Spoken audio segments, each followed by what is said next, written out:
Hi, Mr. Flores.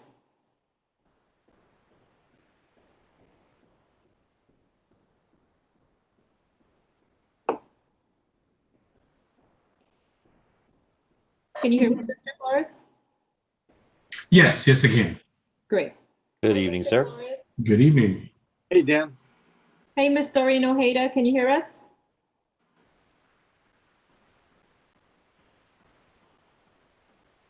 Can you hear me?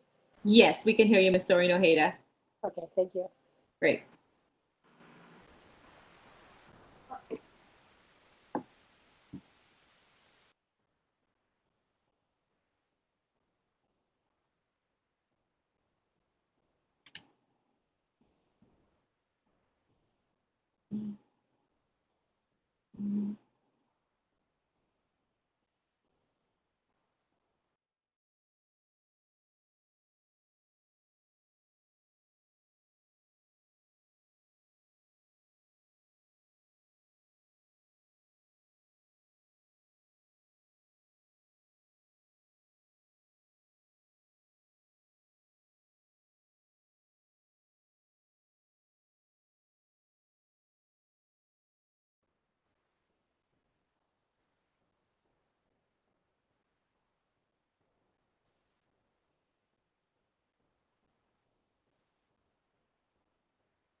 And Mr. Flores and Ms. Doreen Ojeda, I'm not sure if you saw the correspondence I sent. We have 2 sign language interpreters who will be joining us on our meeting this evening. I did. Thank you for that update, and thank you, and please thank staff for being able to accommodate that request at relatively short notice. I thought that was wonderful. Absolutely. Yes, Joanna, thank you so much. Hi, Dr. Miranda. Hey, hi. Some technical difficulties here. Oh, I'm sorry about that. I figured it out though. Good, good. Uninstall, install, but I'm in. Okay, good. Okay, I'd like to call this meeting to order. It's 5:30 and it's the July 16th to 2020 board meeting. Dr. Miranda, would you please lead us in the Pledge of Allegiance? I sure will. You stand. Put your right hand over your heart. Ready, begin. I pledge allegiance to the flag of the United States of America and to the republic for which it stands, one nation under God, indivisible, with liberty and justice for all. Thank you. Thank you, Dr. Miranda. Moving on to our 1.3, the adoption of the July 16th agenda. We have amendments. The amendment closed session, item 7.1, personal and public employee discipline, dismissal, release, government code 54957, the addition of 1 certificated coach, head frosh soft football boys, addition of 4 classified coaches, pep squad director co-ed, head varsity football boys, head varsity tennis girls, and head varsity volleyball girls.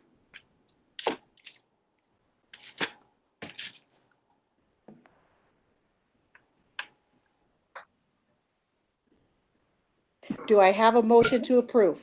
I'll move the amendments to the agenda. This is Board Member Flores. Thank you. I'll Do I second. have a second? I'll second Aregui. Okay.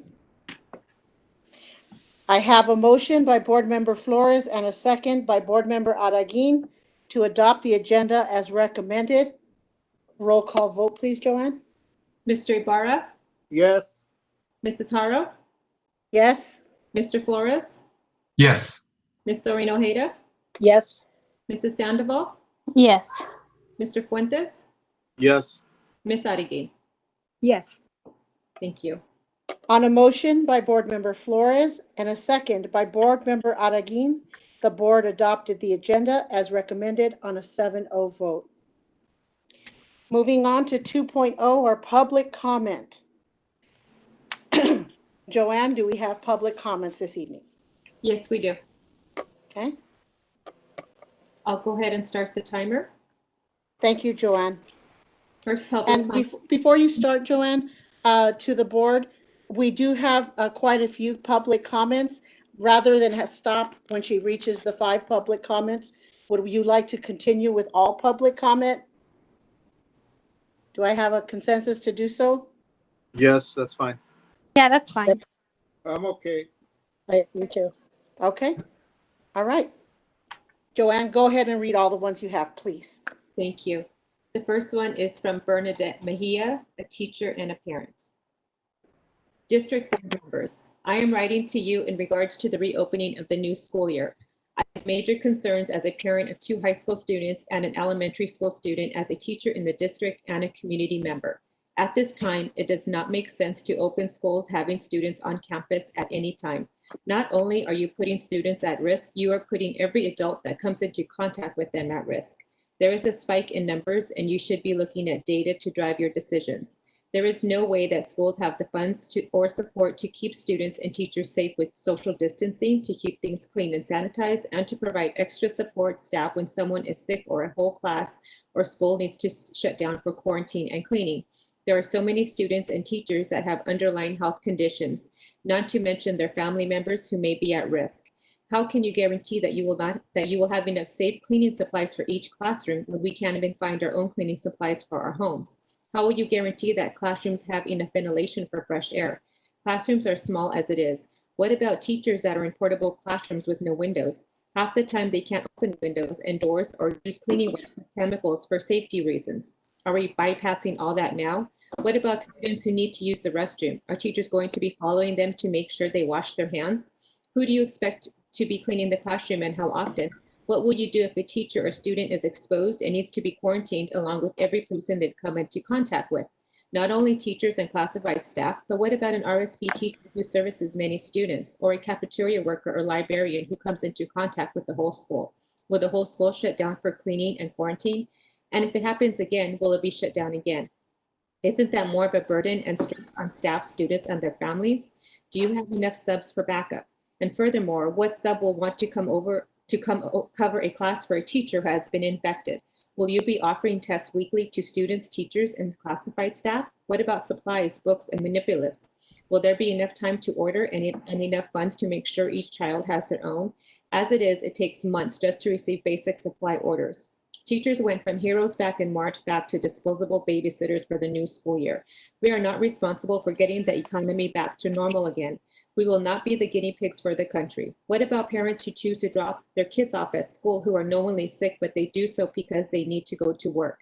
And then they're going to infect everyone else in the class? I saw this morning in the news that a group of principals who met in person to discuss a school's reopening, and now all are in quarantine because someone was infected. That's exactly what is going to happen to us. Additionally, I'm not sure the last time you were with kinder or first grade students, but the first week of school are hard for them. They cry, they cannot tie their shoes, some wet their pants, they run out of the classroom. They display behaviors that require teachers to be in close proximity. They need a lot more attention and nurturing. It is a teacher's natural instinct to be a nurturer. Are teachers now supposed to just let them sit there and cry? I'm sorry. Do you like me to continue? Yes, please. Discipline for just become, and when students automatically want to be there near their teachers and other kids, especially little ones. Will teachers now be punishing students for just being kids and become the police when students decide they don't want to wear a mask? Talk about a child's mental health being affected. The whole world of school being a happy place will now be replaced with fear and anxiety. What about parents who don't believe in masks and won't enforce their child to wear one? Are teachers going to have now to take time to contact parents over wearing a mask and take time away from teaching? Let's talk about the teenagers. How will you keep them away from each other during passing periods? What about couples who hold hands and kiss in the halls? Have you ever been to a middle school or high school teacher during passing periods? I can barely get my fourth grade students to walk in a straight line in an elementary school when there is not enough supervision for them walking from the cafeteria to the playground after lunch. The scenario of sending them back at this time, even in a hybrid model, is dangerous. Please consider opening in phases, beginning with the distance learning model, and use data from the county and state to drive your decision for next steps. You do not have the funds or support for teachers to begin the school year in the classroom safely. Why rush everything? We do not start in fall, we start in the summer. It is not worth the risk. Finally, if you feel like students and teachers going back to the classroom is a good idea at this point, why are you continuing to hold meetings on an online format? Do you not feel safe meeting together? If you think it's safe, you should be meeting in person, and at the same time of setting, you expect teachers to be teaching it. Perhaps a trial run. Lock yourselves in one of our classrooms, 15 people sitting 6 feet apart for 7 hours, and should you decide for students and teachers to go back to the classroom. I expect to see you all out there on the first day lending support on the front lines.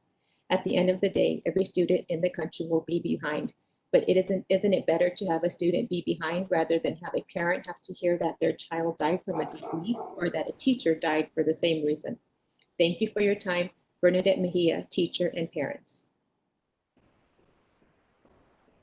Public comment number 2, Jeremy Briggs, Grand Terrace resident. Good evening. Sorry. Good evening. I am writing in as a concerned parent of 3 children in the district. On the topic of returning to school, as I understand the safety of the staff and children during these times, I hope we take the time to really look at the negative impacts of not returning to school full time.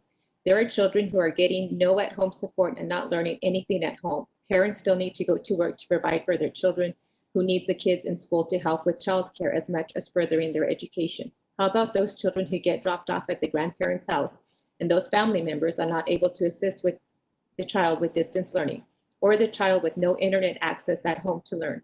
It saddens me to hear so many kids in the district failed to log in at all during the time of distance learning. I feel if this continues on, if there is no accountability on all levels, if we have to do distance learning, why are we not holding classes as the same as sitting in the classroom via Zoom or another video share program?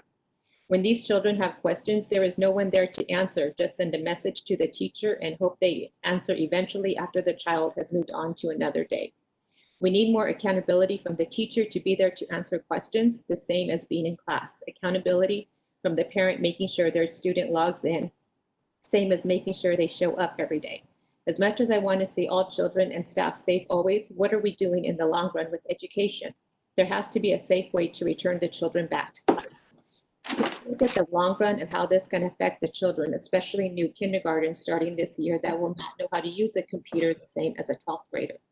Please look at the big picture, make the best decision that will help these kids succeed in the future. If it has to be distance learning, please make it the same as sitting in the classroom from your own home. There are better operations procedures that can make things better and safe for all. Jeremy Briggs lives in the city of Grand Terrace. Third public comment, Michelle Norris.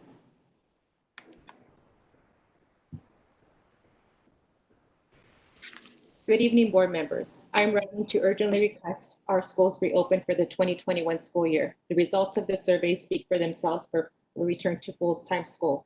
55% of students, 33% of teachers, 40.2% of parents. This percentage further increases when considering a hybrid model of certain days at school instruction with at-home learning. The distance learning was not successful. Although I applaud the district for pulling together in a time of need, we need better options for educating our children this school year.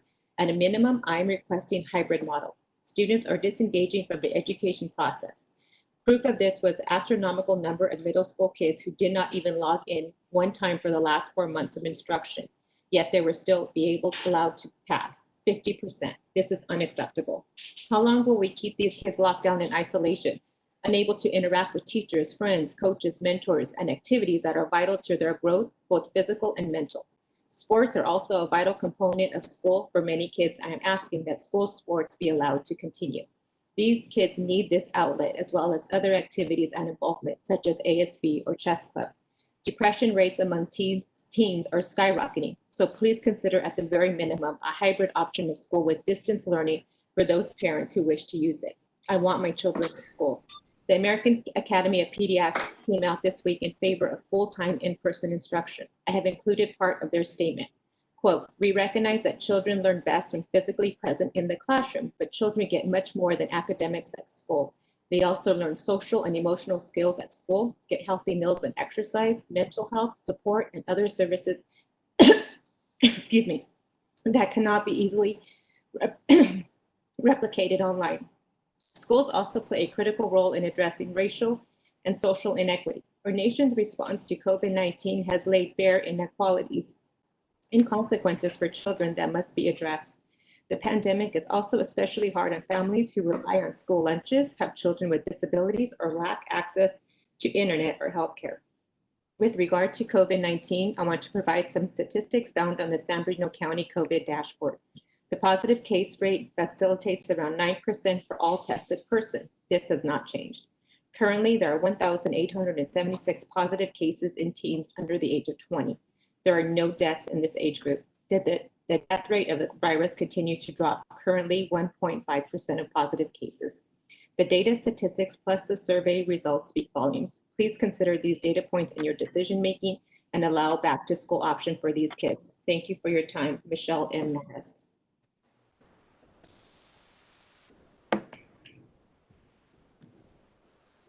Fourth public comment, Kashina Lopez. To whom it may concern, as a parent of children at Sycamore Hills Elementary and employee of another school district, I am not at all afraid to send my children to school or to return to work. I recommend opening the schools back with added hand washing and optional masks for those that feel it necessary. Yes, there should be an at-home online option for those who are concerned about their health. Our children are suffering from depression and anxiety because their lives are disrupted by cumbersome rules that are causing greater harm than good. Their mental health and emotional well-being is just as important as their physical health. Distance learning last year was not consistent. Some teachers met with their classes once a week and some met for 2 hours every day. And this was even in the same grade. Not all students have equal access to the internet, creating further disparities in education. Please consider opening the schools back full-time for 2020. Kashina Lopez.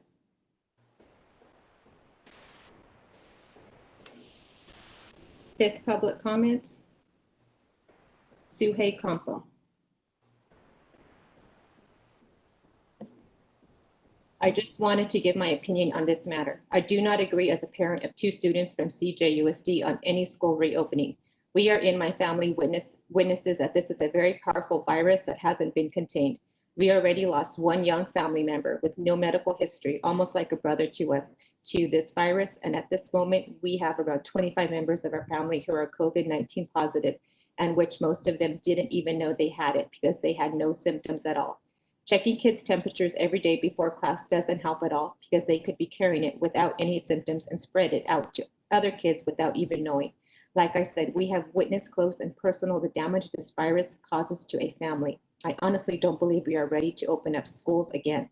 It would mean putting our kids at risk. Kids will be kids, and no matter what measures the district could take, kids are not 100% responsible for themselves because they are just kids. Please do not reopen schools yet.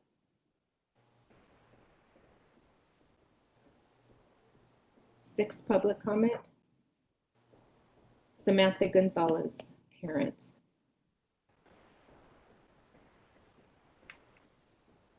Hello, I'm writing to ask that you please not open schools this fall, or at least give parents a choice to choose what they want for their children.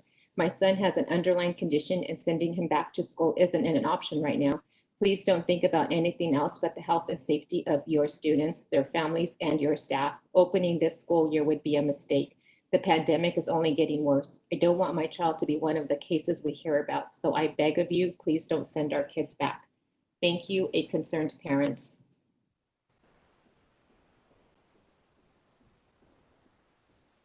Seventh public comment, Jennifer Ortiz.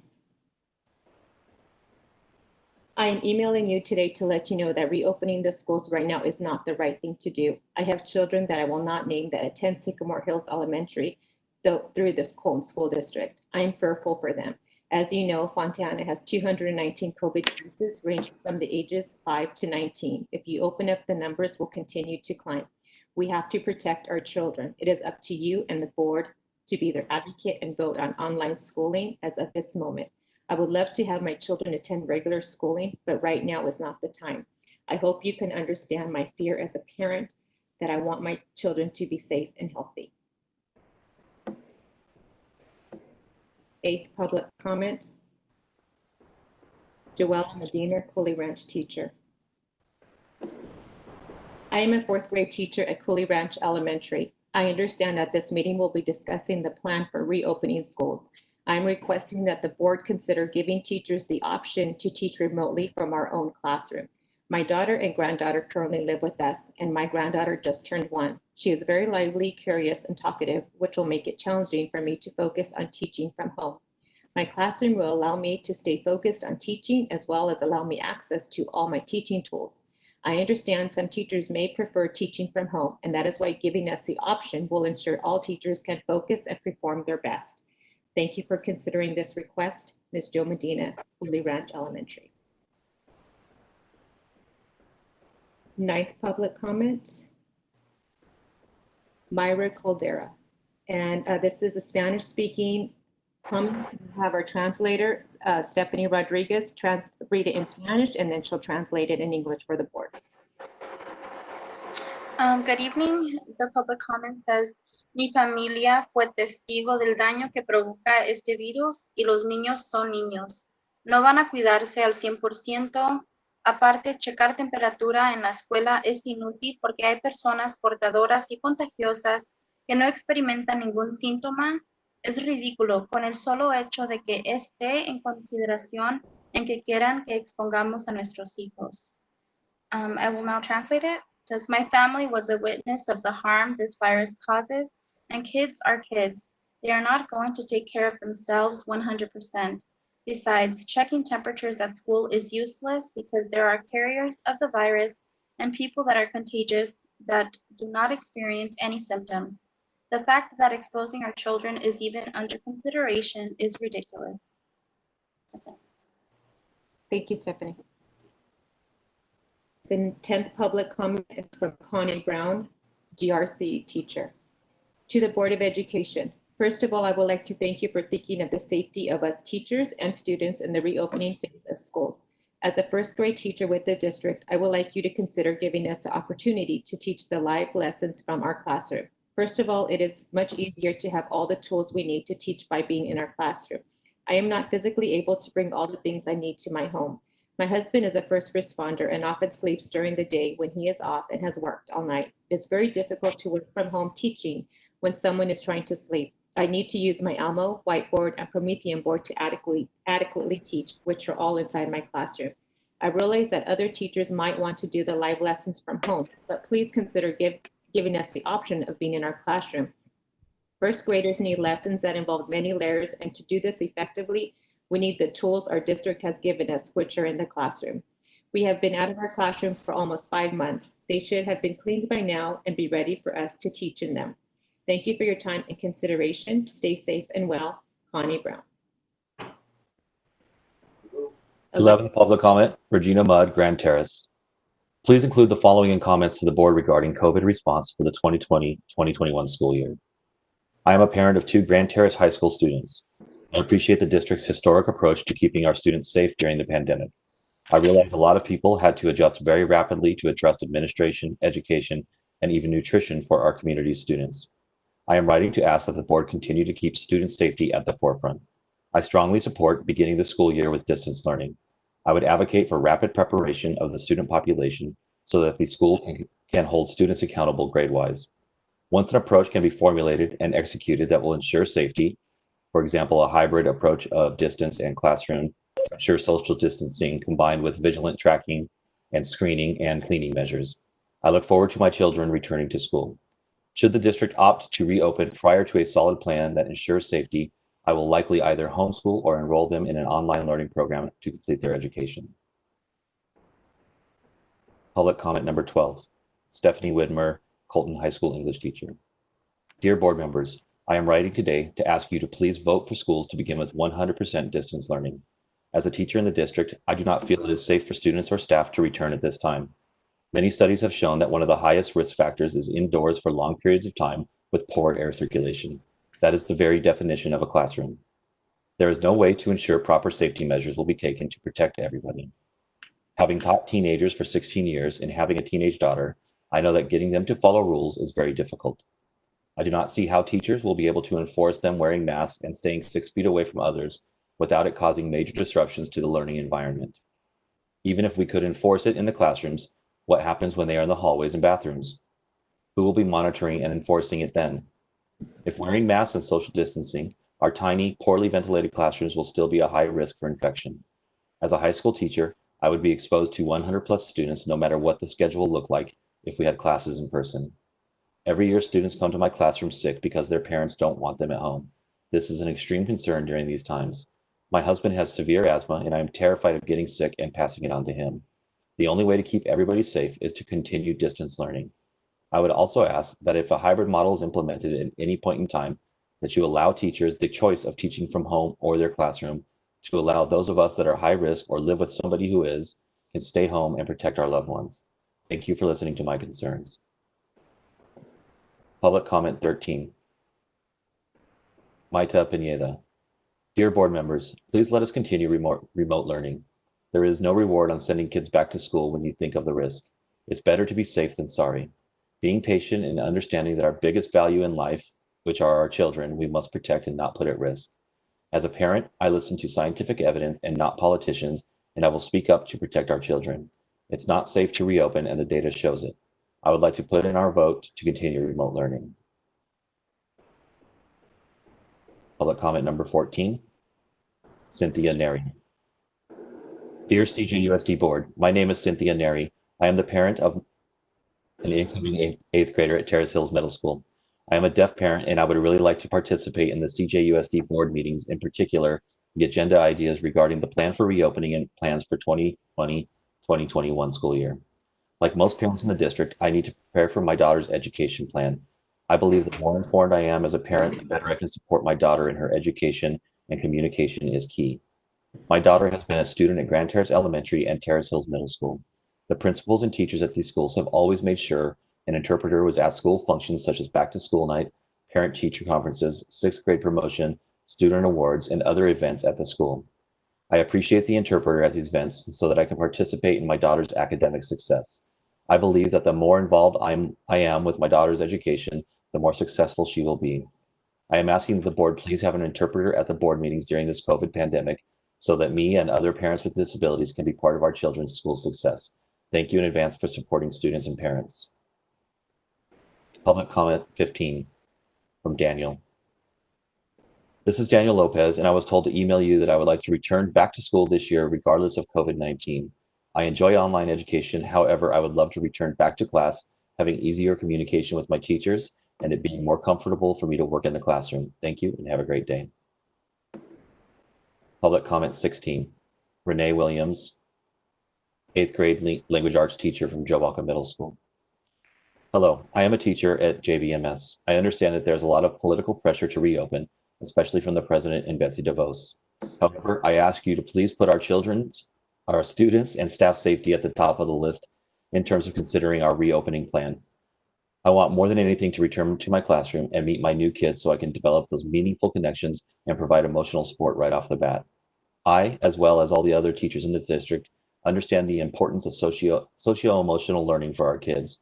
However, our kids cannot be provided that if their teachers and friends are getting sick, being hospitalized, and possibly dying. I do not feel safe going back to the campus at the beginning of the school year. I ask that you please follow what LAUSD and SDUSD did in terms of distance learning. Thank you for your time. Public comment number 17, Alice Lopez. I am writing about the reopening school year 2020-2021. I understand many parents would like their child to go back to school, but what about the parents who don't want to send their child back? Our board should give us the choice if we want to send our children back or to continue online learning. I had my daughter online every day before summer break, and I felt the teacher provided an excellent learning environment and my child was safe. I am concerned because more people are testing positive for COVID-19. If there was a vaccine, I wouldn't have a problem sending her back, but since there isn't, I do have a problem. Can the school guarantee me that my child won't get it? No, you can't. I am not willing to risk my daughter's life, so I ask the board to please rethink about reopening. Save our children. Children will be children. They hug, touch, sneeze everywhere, and pass germs easily, and we do not know where our children's parents and families are the rest of the day to bring back to the school. So please allow the children to go back online to continue their education until we get some kind of vaccine, or wait until the numbers of cases go down. Thank you for reading my letter. Please give us, the parents, a choice to either go back in the classroom or continue online.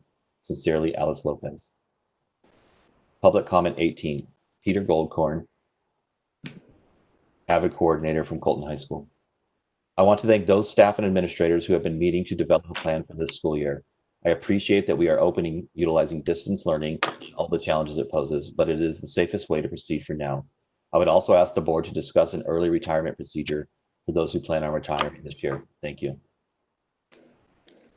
Public comment 19, Michael Garcia. Just my 2 cents. It's not safe for anyone to return to the classroom, drive buses, serve school lunches, maintain classrooms, and extracurricular activities. It is too dangerous right now. I am not willing to sacrifice my child. My child is a student at Colton High School, and while I believe in the teachers in the district, the pandemic has made it too dangerous. Obviously, I vote for distance learning. Public comment number 20, Tajuddin. I am sorry about the name. Good morning, Ms. Medina. I am a special education teacher at Bloomington High School. I would like the board to consider giving teachers the option to use their classrooms a few times a week to conduct distance learning. My class has everything that I need to make my job effective for my special needs students. Thank you very much. Public comment 21, Lucy Leyva, Colton High School teacher. Esteemed board members, I love our students. I know you do too. At the end of the day, I think most of us educators want to go back to school. I love and miss all my students, my mock trial team, and I love and miss my colleagues. But this is not the issue we are faced with today. We are in a national pandemic, and safety and the health and welfare, the lives of our students, of their families, of our fellow educators are all at risk. Life and death, this is the biggest issue we are facing today. I understand that we are set to begin the year with distance learning. I stand today that we stay in distance learning until we know that we are not putting the health and welfare of our students, educators, and community at risk. In our state, we have 355,000 confirmed cases and 7,368 deaths. In San Bernardino County, we have had 21,460 confirmed cases and 310 deaths. According to a new study by Kaiser, 1 in 4 teachers are at a greater risk of serious illness due to COVID-19, which can lead to death. And as of today, July 16th, our death rate in California just went up. These are not just numbers. These are brothers, sisters, moms, dads, aunts, uncles, best friends. There is a cost for opening up schools. When we do return to class, there are so many questions we will need to address. I am sure that you have read the CDC's recommendation for returning, and when we do return, we have another set of obstacles, but we are not there yet. Now, I know that some might say that distance learning does not work, but how can we measure the effectiveness when we told students that their grades wouldn't be less than what they had before we left our brick and mortar classrooms? I can only speak as a coach. When there is no goal, there's no motivation. 35%, that's another number. That's how much higher my AP passage rate went up during distance learning. My students became more motivated and focused when I cheered them on through my computer screen. They had something to work for. 58 of my 67 AP students took the exam. They fought for their AP scores. I haven't had this many AP students pass my exam since 2011. Nationwide scores went up just slightly. In my classes, scores went up by 35%. Students need something to fight for, to focus on. Some may say this example is a fluke because they are AP students and they are already motivated. But I say again, students need a vision. They need something from the very start that motivates and inspires them to do well. If fourth quarter grades didn't matter, then why should they do any of the work? I see the students' dilemma, and I know we were in a dilemma back in March. But starting this year, we can and will do better. At the end of the day, we can do this. We can keep our students and fellow educators safe while at the same time teaching. This doesn't have to be lost time. We don't have to become statistics of doom and gloom. I plead with you all to open our schools with distance learning and to remain that way until we know we can open safely. And I ask you all to trust your teachers to continue to motivate and inspire students to succeed. Thank you, Lucy Leyva, Colton High School English Department Co-Chair. Public comment 22, Carolyn Kahn, Colton High School teacher. Good evening, esteemed board members. I am here to speak as a mother and as a classroom teacher. I am here to support 100% distance learning as we go back to school. As a mom, I worry about standing in front of the class of students who may have contact with COVID or may be asymptomatic carriers. I worry that I will put my own children's lives in jeopardy. I have 6 and 8-year-old daughters who I want to be able to play with their friends again and return back to their classrooms. However, I am not willing to put their lives or other lives in the line for the sake of our own comforts and the return back to normal idea. As a high school English teacher, I've often heard others say distance learning doesn't work. In my experience, the educators I've worked with, the online classes I visited are extraordinary. We had a week to learn new skills and we were thrown into this new world. And for the most part, we called on parents, teachers, and students to step up and care for their education despite their grades. And many rose to the challenge. Many of my sophomore students engaged and learned. They created their own websites, their own chat rooms where they facilitated Socratic seminars, gallery walks, and other higher level thinking skills with their classmates. Meanwhile, my daughters in kindergarten and second grade went on virtual field trips, were read to by their librarian, had small and whole group discussions with their teachers, and playing interactive educational games, all while learning. I ask that you put yourself in my shoes. We need to handle one issue, the pandemic, before we send kids back to school. My daughters Mia and Zoe have a favorite teacher, Miss Lind, who is elderly and has health conditions that place her at a high risk to COVID. We have many Miss Linds at our district. I plead with you all, for all of us, please keep schools in distance learning. Respectfully, Carolyn Kahn, Fulton High School. Public comment 23. Elizabeth. To interrupt, can we switch interpreters?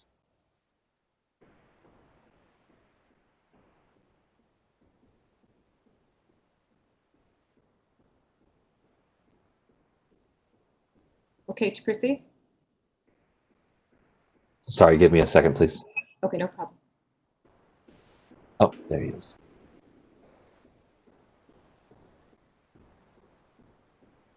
Ready? Yes. Okay. Elizabeth Garza, English teacher. Dear board members, I am writing today to ask you to please vote for schools to begin with 100% distance learning. I have been a teacher in this district for over 16 years, and I look forward to the day that it is safe enough to return to class, but I do not feel it is safe for students or staff to return at this time. Many studies have shown that one of the highest risk factors is indoors for long periods of time with poor air circulation.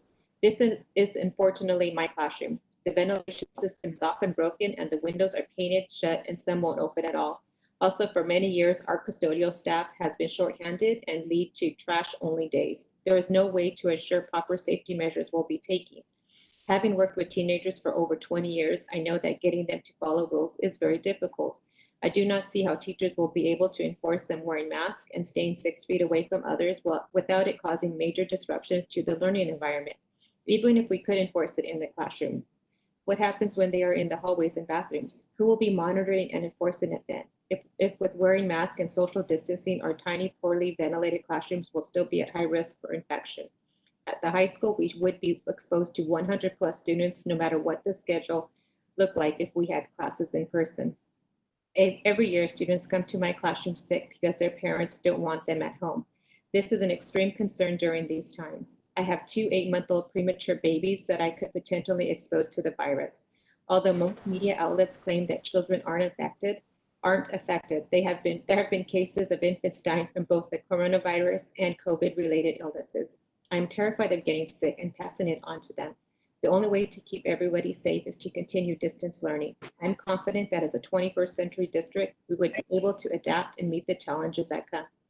I would also ask that if a hybrid model is implemented at any point in time, that you allow teachers a choice of teaching from home or their classrooms, to allow those of us that are high risk or live with somebody who can stay home and protect our loved ones. Thank you for listening to my concerns, Elizabeth Garza.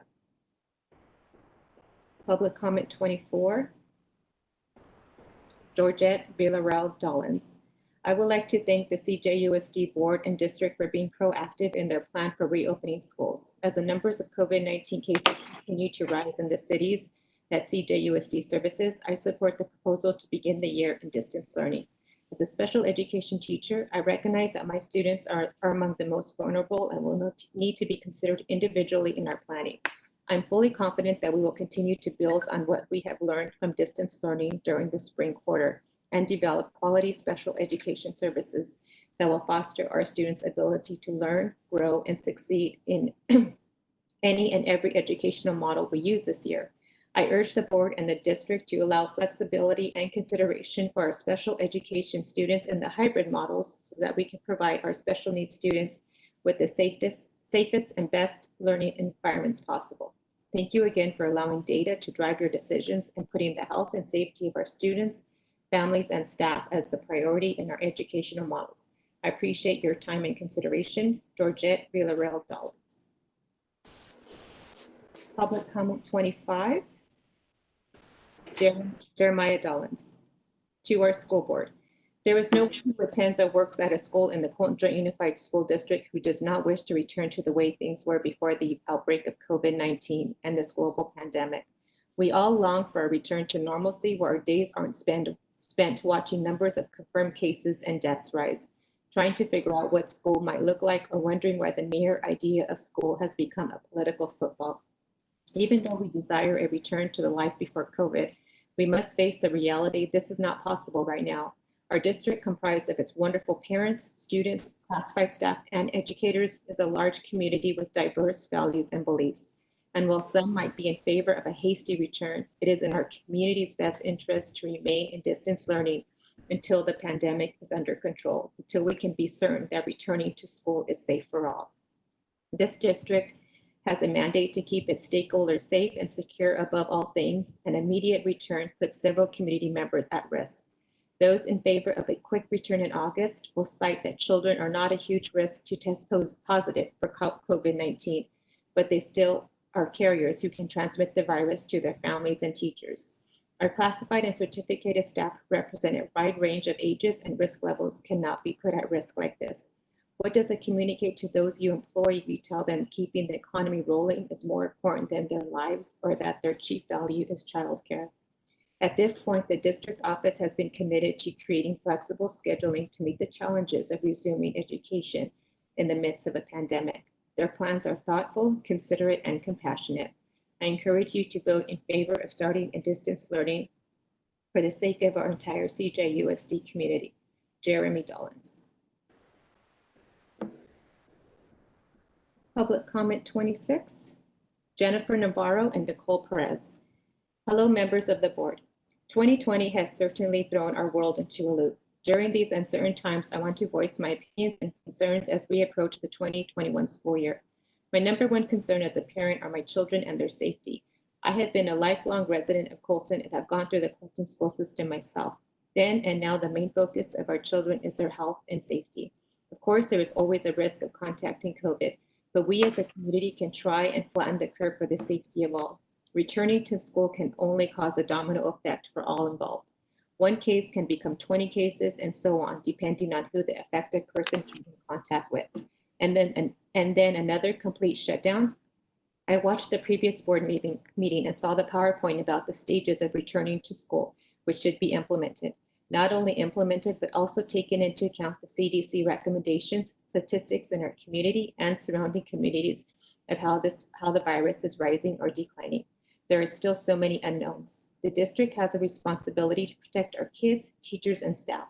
Distant learning is the only way to start the 2021 school year.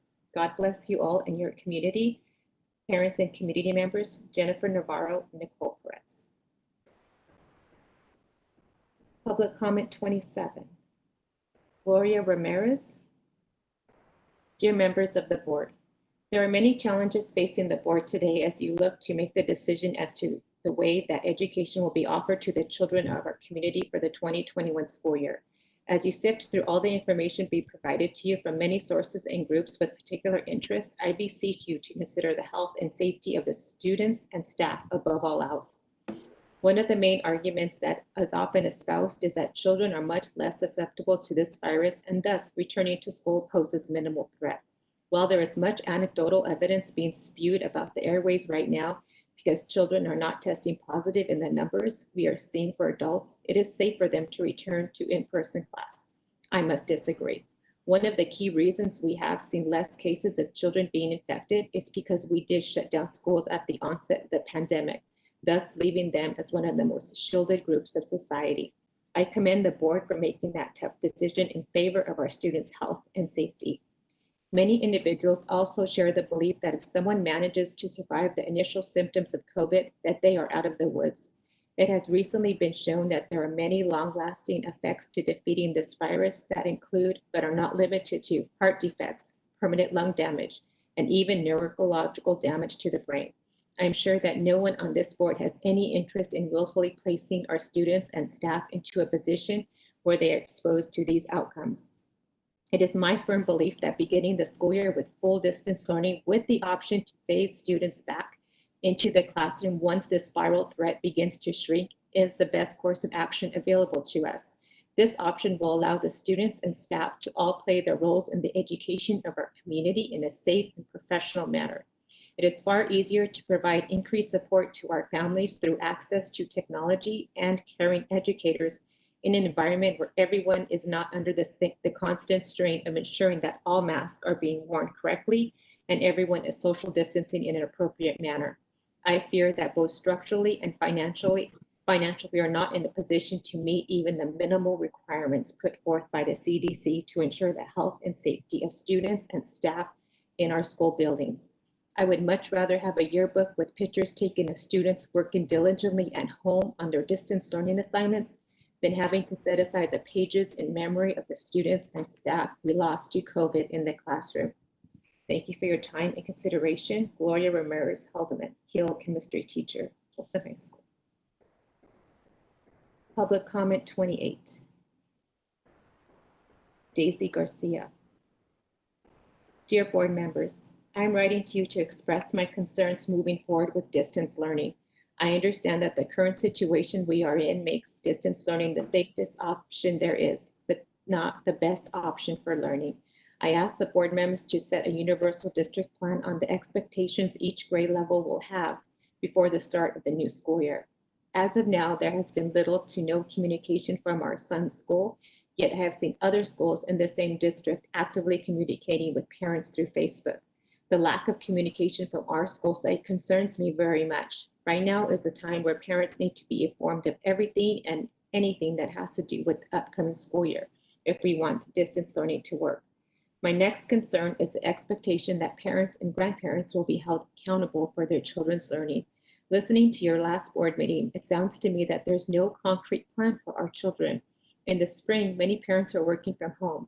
For many, that is no longer the case. My child will be starting kindergarten in the fall, and I believe that he needs an adult next to him to navigate distance learning better. As of now, I am not sure if I will be returning back to work, so being available to help him is not a certainty. If I'm not there, that means a grandparent will be supporting him. It would be unfair to have high expectations for them to support my son academically. How can you? What are your suggestions for these parents who cannot help their children do their work? My son will be in kindergarten next school year. I have been overtaken by anxiety thinking how distance learning is going to work for him.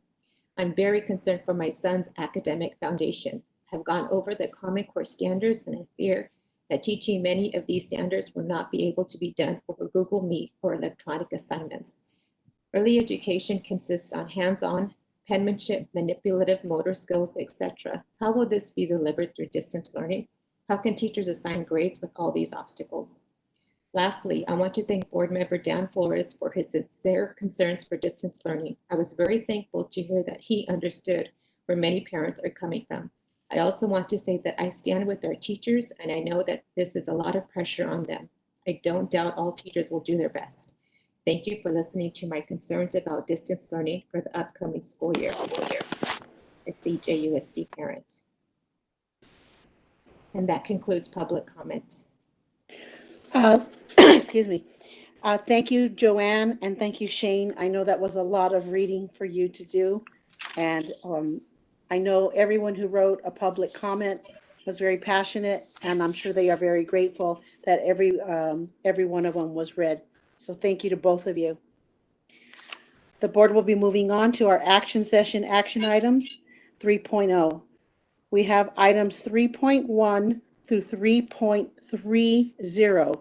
Is there anything that anyone would like to be considered individually?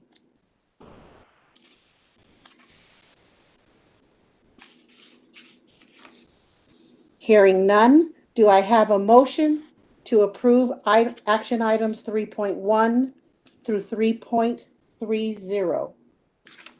So moved, Israel. Do I have a second? I'll second Sandoval. Okay.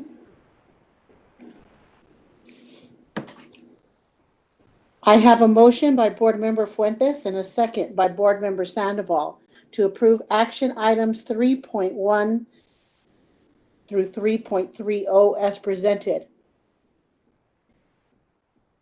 Joanne, would you like to do a roll call vote, please? Yes.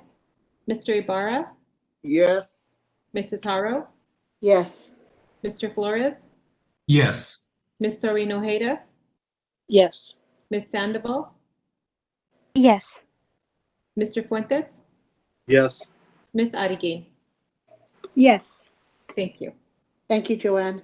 On a motion by Board Member Fuentes and a second by Board Member Sandoval and carried on a 7-0 vote, the board approved action items 3.1 through 3.30. Excuse me. Moving on to 4.0, our administrative reports. Item 1, 4.1, approved disbursements. Does anyone have any comment or concerns? Seeing none, moving on to item 4.2, our facilities update. Director Chang. Give me just a second, please. Sure.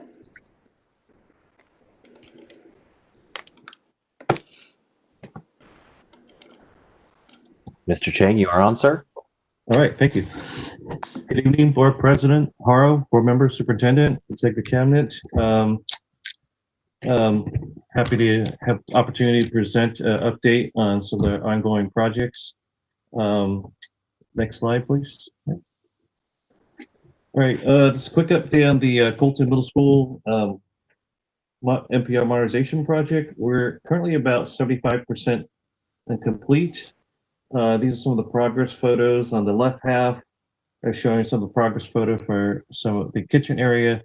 As you can see, some of the kitchen equipment are going in, some of the freezers and sink, and some of the wall finishes, epoxy floor that's been completed. And on the right half are some of the NPR spaces, some of the new ceiling getting installed. You can see some of the student restrooms are pretty substantially complete. All the tiles are in with partitions and plumbing fixtures, certainly a much needed addition. And on the upper right-hand side is also a current progress of the stage floor being refinished. Next photo, please, or next slide. All right, next project is the Colton High School baseball, softball stadium. For that project, we're currently tracking about 70% and complete. The contract's currently working on installing the foul ball poles, as well as some of the poles for the backstop. Dugout masonry is completed. We're in the middle of in progress of erecting the steel for the roof of the dugout, as well as some of the JV dugouts as well. And we're looking at completion in about a month and a half or so. Next slide. All right, these are some progress updated photos for the Colton High School new NPR building. Fortunately, I would have to say we were impacted by about 2 weeks due to COVID. The metal decking subcontractor, their crew, they were affected by COVID, unfortunately, toward the end of second half of June. So they had to get pulled off and until everybody got healthy again. So they started coming back in early July. So we're trying to play a little bit of catch up. I mentioned we're about 2 weeks behind. We're working with the contractor to recover some of the time lost. Some of the other ongoing projects are sprinklers. Fire sprinkler pipes are currently going in, and as well as the exterior metal stud framing that's commenced earlier this week. So left-hand side, you can see some of the progress photo for entry tower, and the right side is just dining area. They're showing the progress in the metal decking. All right, next slide, please. All right, these are just some of the updated photos from 850 Washington Street, tenant improvement project. We're currently tracking a little bit under 60% complete. I am happy to report this project is on schedule, on budget. The contractors, we have pretty diligent contractor, and they're eager to making sure, doing whatever they can to make sure to deliver the project on time. They're currently working on some of the finishes and painting, and installing some of the tiles in the restrooms, and also continuing with some of the infrastructures like the data, electrical, and installation of the mechanical system. And we're still on track to finish the project towards the end of September. Next slide, please. All right, Tirsville Middle School project, that was, we had bid opening towards the end of June. Fortunately, we have a eager contractor who would like to get in and finish the project as swiftly as he can. So we commenced the construction in early July, and you can see they're making pretty good progress. The demolition has been completed.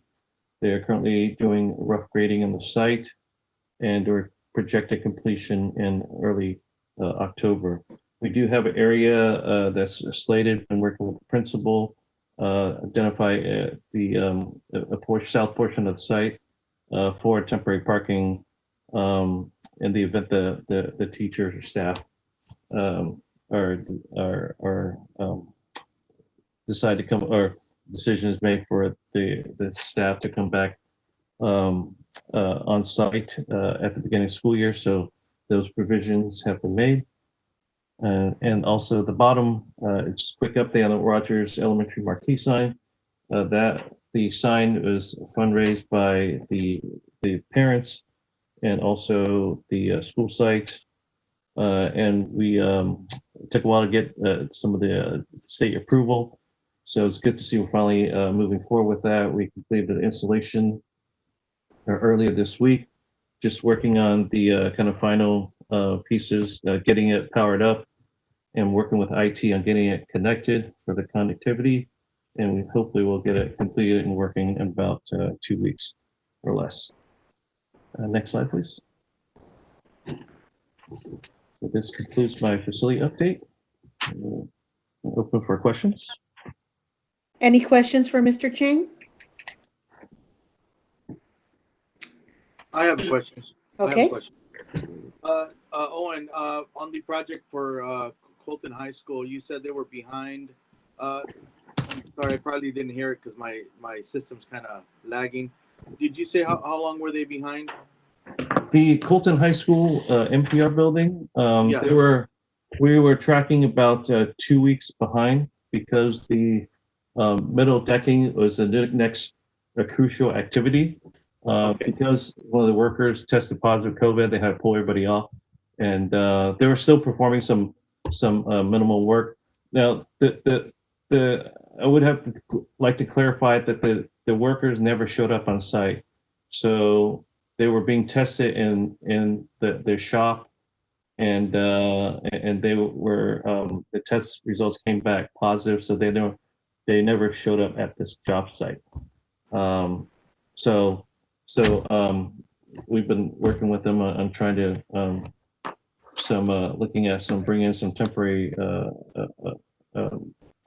other forces to supplement the resources. That didn't work out. There's some other logistic issues, so just had to wait about 2 weeks to get the workers to get healthy again to resume work. So we don't have 100% crew back yet. We're about 80-something%, but they're moving, working overtime and trying to play a little catch up. So. Any other questions for Director Chang? Seeing none, Director Chang, thank you very much for your presentation. Thank you, We Owen. will move on to Item 4.3, our budget update. Assistant Superintendent Rick Jensen. Good evening, everybody. President Haro, members of the board, Superintendent Miranda, and members of our virtual audience. I'm pleased to present to you a budget update, which is an update to what I gave you last time concerning the passage of the State Budget Act. So we'll give you some more information regarding that act. As a refresher, what we learned last time was that the 2.31% COLA was not funded. If you recall, the governor's plan was to fund the COLA, but reduce all expenses or all revenues by 10%, which resulted in a 7.92% overall reduction.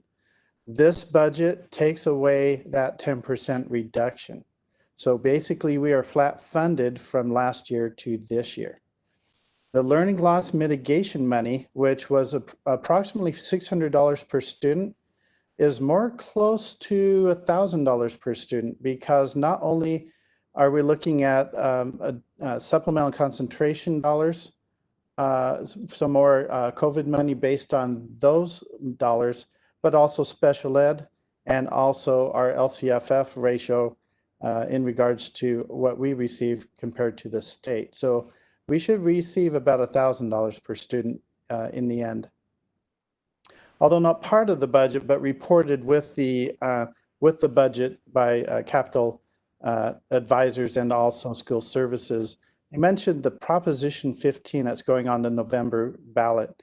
This is a split roll tax, and it's only on commercial buildings and not on residential. So that would split the tax roll and begin to add the charge property taxes on commercial properties based on the actual value of those properties.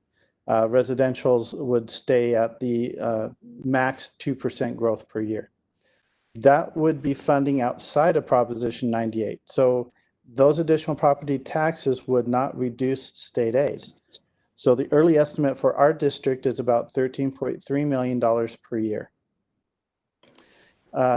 There's a little bit more clarification on deferrals. So this past June to this month was deferred about $1.9 billion. For next year, the legislature increased the number of deferrals. So because we're not receiving the 10% reduction in our LCFF revenues, instead they increased the deferrals from this year or from next year to the following year, 21-22. And if we receive, or if the state receives more federal dollars, and it looks like the Senate just put forward something to, looks like another plan to the president to consider to sign. It looks like that could be happening pretty soon. If so, then we could see $5 billion of those deferrals disappear. Next one. Mr. Jensen, we need to switch our sign language interpreters, I believe. Pause just a second. No problem.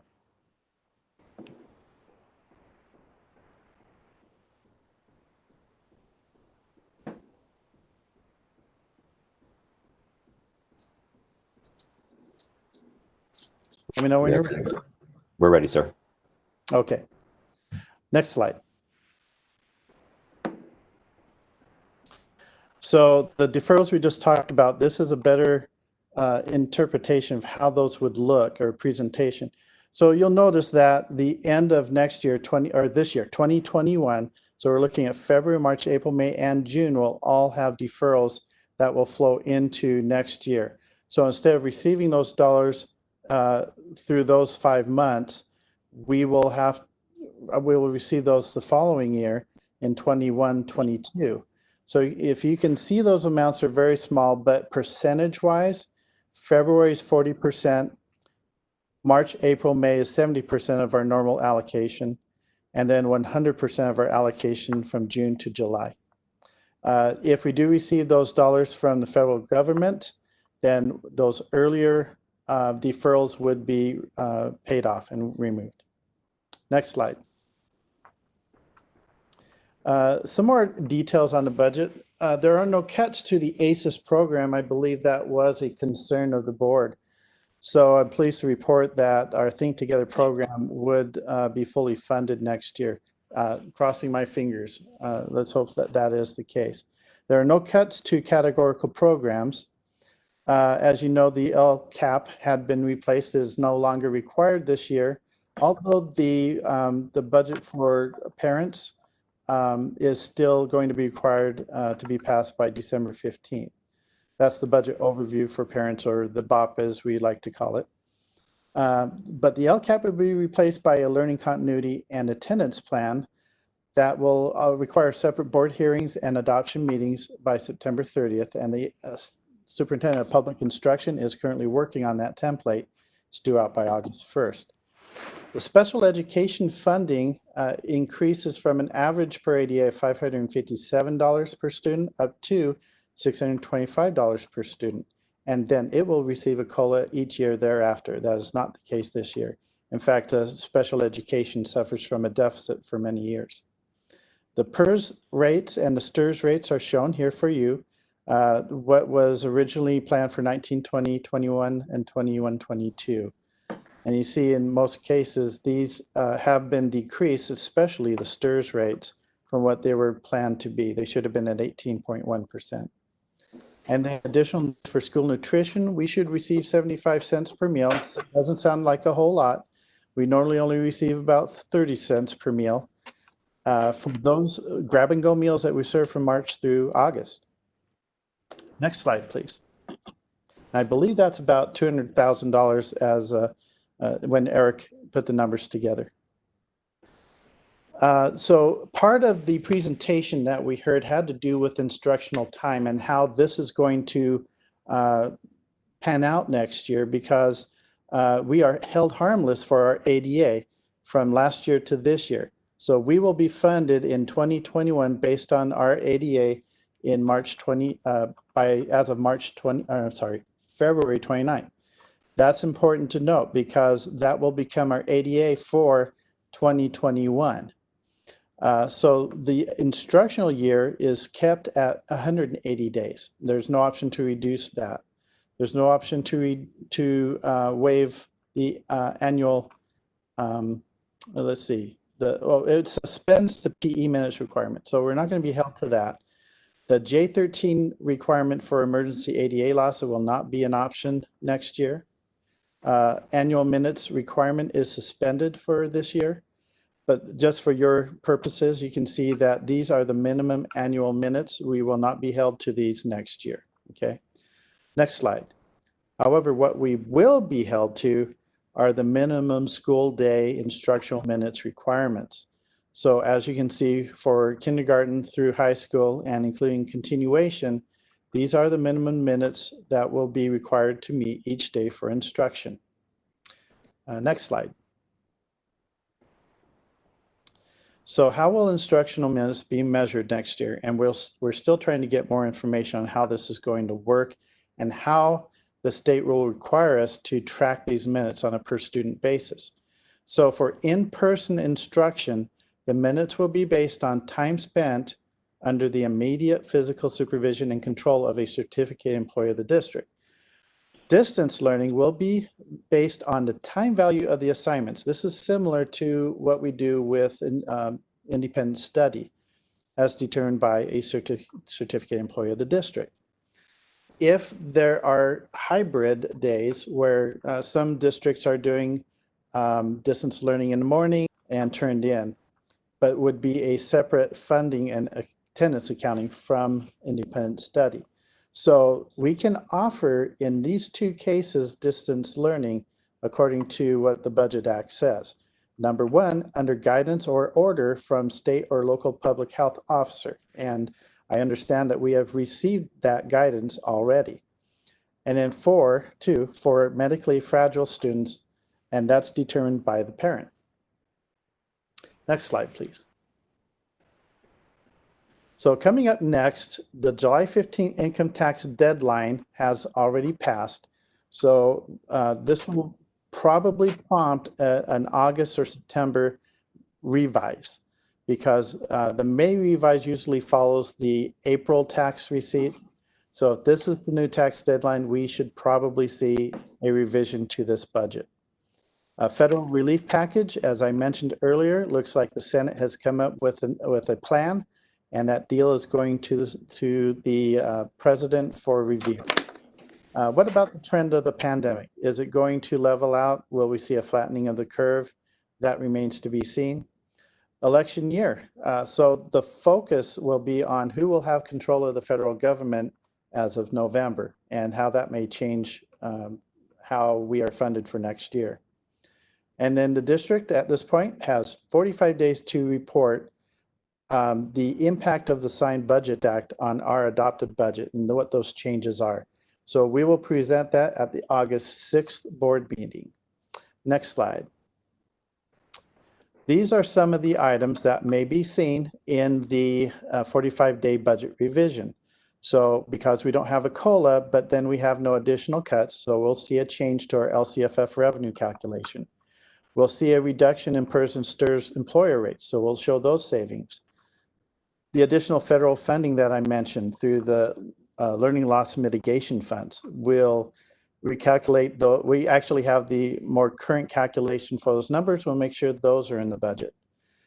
Funding for special education, any new projections for lottery, temporary cash borrowing expenses should we have to go out for a tax and revenue anticipation note, which I anticipate doing, and we'll talk about that at a later board meeting.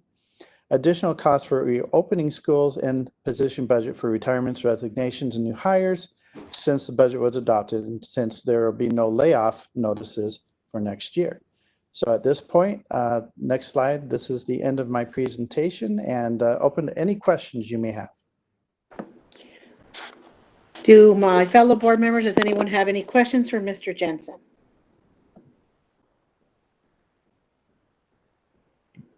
I think you're good. Thank you, Mr. Jensen, for your detailed. Oh, wait. Do we have a question? Okay. Okay, we don't, so you're good. Thank you so much for your very detailed, keeping us informed in regards to our current budget situation. No problem. Thank you. Moving on to item 4.4, President Christina Parachi for ACE. Hello, esteemed board members, Superintendent Miranda, cabinet members, and members of the audience. My name is Christina Parachi, and I have the privilege to serve as the president for the Association of Colton Educators. First, I have to say that it took me a few minutes to understand what happened in the action items section of the agenda. I'm surprised that action item 3.2 was not pulled for discussion, since the plan was not attached to the agenda for the public to view. The explanation on this action item is at the June 25th board meeting, the board was presented with a strategic plan for returning to school for 2021 school year. The 4 critical areas to consider for reopening include academics and educational infrastructure, operations, health, wellness and safety, and human resources. Staff proposed to reopen schools in a staged approach. Schools will reopen a distance learning model, which would limit staff on campuses. The district will move into stage 3 when certain criteria are met. Stage 3 includes opening campuses in a hybrid model while providing options for those students who do not want to return to campus. A full return to school will occur in stage 4A when certain criteria are met, while still providing options for those students who do not want to return to campus. Stage 4B is a full return to school with little or no modification. Other options will continue to be provided for those students who do not want to return to campus. I'm not sure if you're aware, but there are many of our certificated staff that are waiting, that parents that commented to hear an explanation or at least a mention of what the final decision was made. I just wanted to clarify that CJUSD board approved 2021 schools reopening on a distance learning model. I really want to tell you that I was shocked how fast we went over that. I was expecting at least a little bit of explanation or a little bit of talk, but I'll move on. The association team is working hard with the district team to help plan for the reopening of the schools. The association is in support of starting the school year 2021 in the distance learning transitional mode. We have over 150 teachers and counselors working on the curriculum planning this week. I am happy to report that I took part at the opening meetings for primary and secondary. Our staff is enthusiastically working on planning and getting the pacing guides or units ready for our students. Our certificated members would like to have the option of working from the classroom or working from home. The association is asking the school board to please make this option available. We do need our classroom to be safe for the return of the teachers to teach or simply to pick up materials to have available for teaching. We need the HVAC filters changed, upgraded, sanitizer station and soap in every classroom, among other things that would make the classroom safe. ACE bargaining team and district personnel are working on the distance learning MOU, and we are hoping to have it ready soon. Sadly, in my closing, I would like to mention that we lost one of our teachers that was on the agenda for approval for retirement, Joanne Fanning Hawks. She has been with the district for 14 years. Thank you.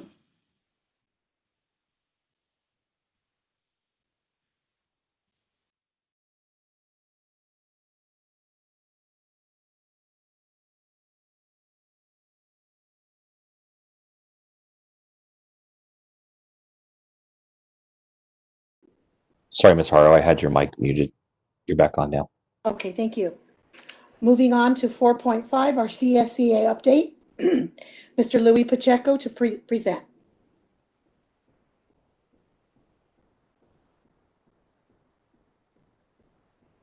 Louis stated earlier this evening that he would not be presenting.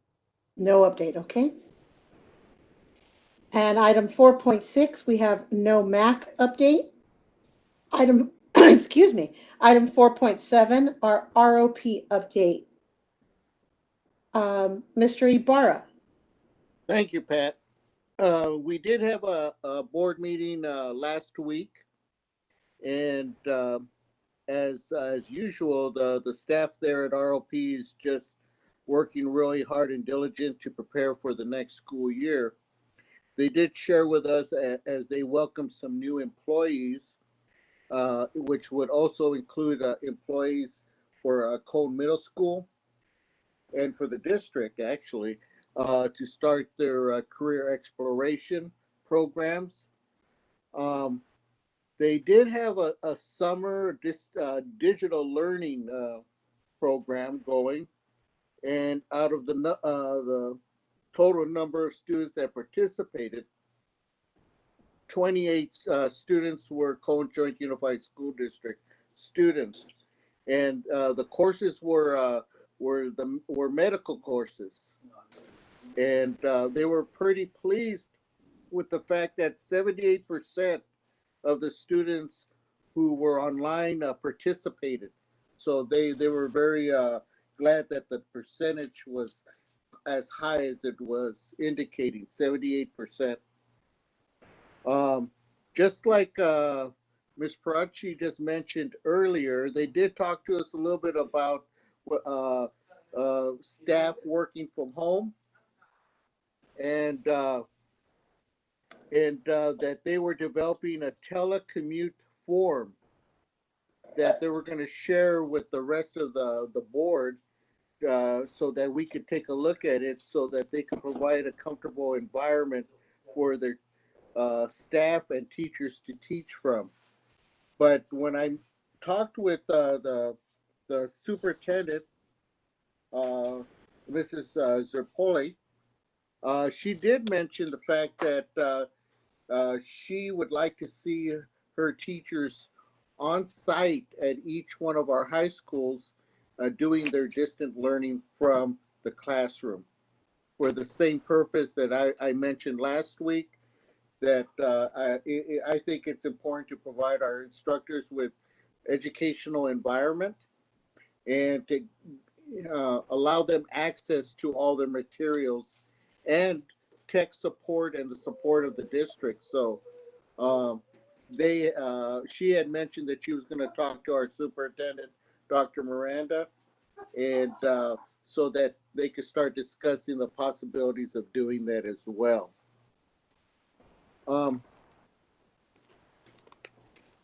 I believe that's what I have, Pat. I don't know if there's anything else you'd like to share. Nope, you said what I was going to share about the 28 students. So you said it already. So thank you. Oh, okay, you're welcome. Thank you, Mr. Ibarra.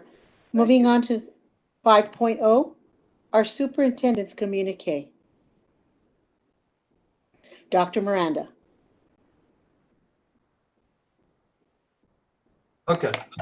Thank you, Board President. And I did want to go off a little bit off script this evening because I was going to clarify what Ms. Parachi mentioned about what the board just took action on. And so I didn't want to leave our CJUSD families and employees wondering what just happened. We did present to the board our strategic reopening plan at the last board meeting on June 25th, so it's been a while.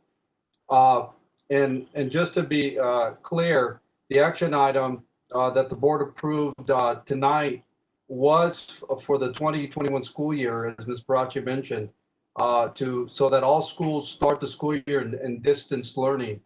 With the intention, and I just want to be clear about that, with returning to students on campus with a hybrid distance learning model at some point in when we can safely bring back our students and when it's deemed safe by our county officials, Department of Health folks that we've been working with so diligently, and the state superintendent, our county superintendent.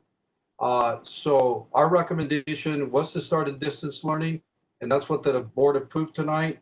Our teams have been working with our partners, our unions, our teachers, our CSA folks, just to make sure that when we do bring back our students in a hybrid model, that is safe to do so.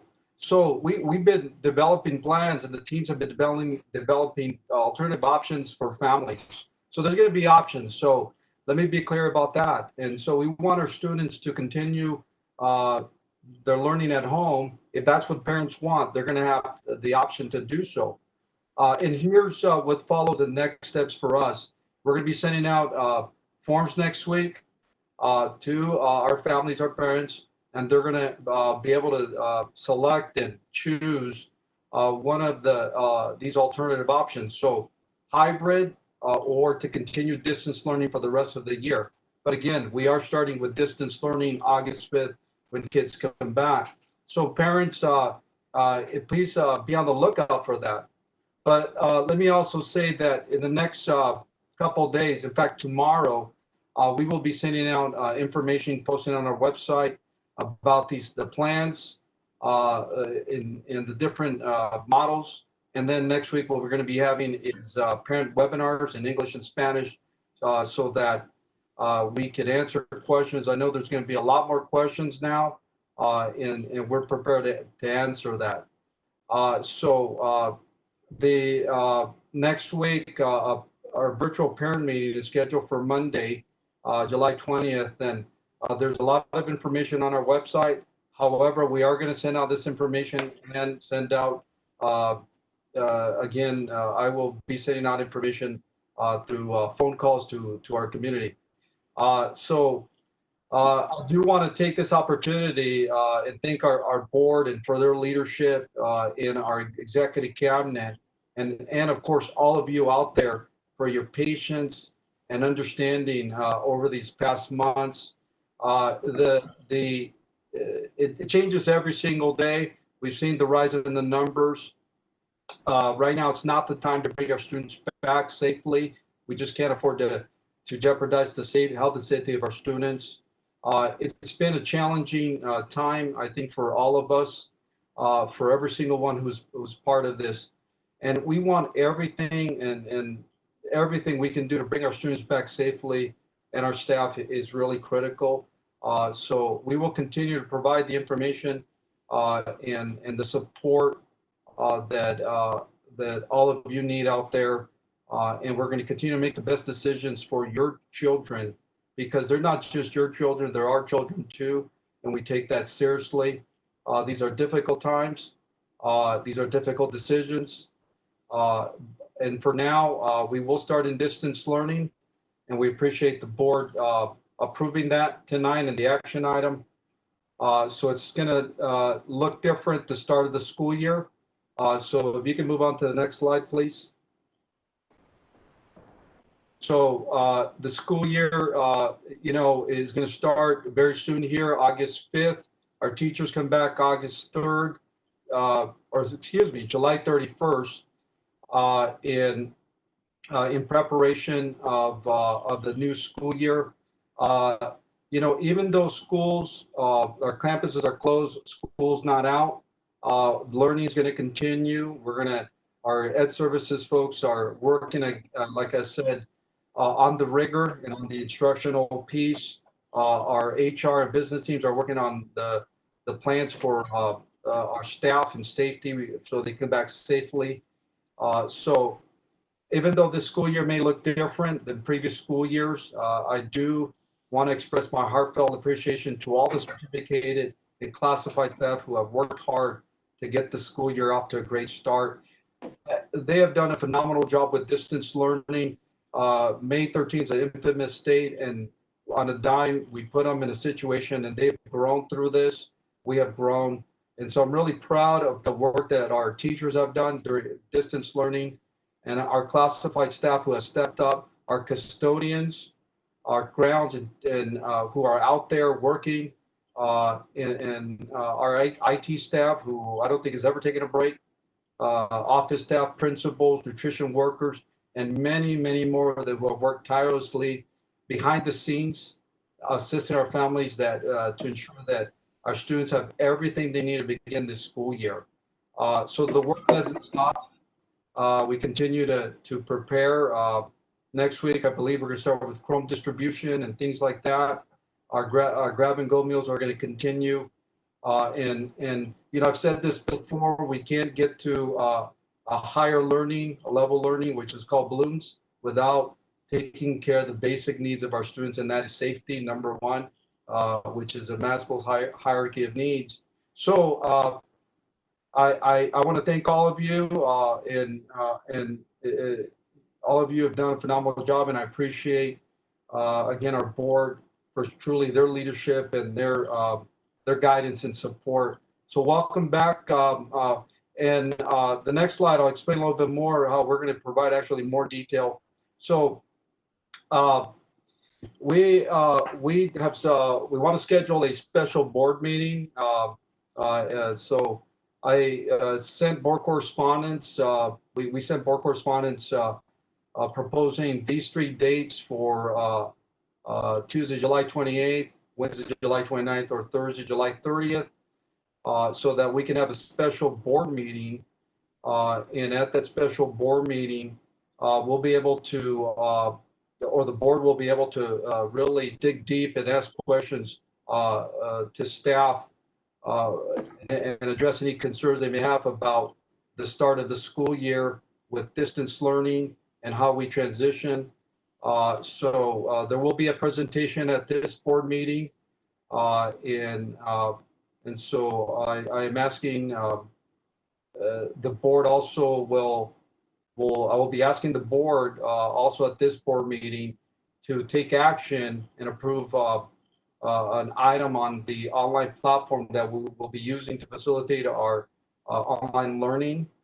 So board president, I'm asking for a consensus on a meeting date, and so that we can follow up with a special board meeting. And Okay. Is there any date on here that someone cannot make? We can rule out that one.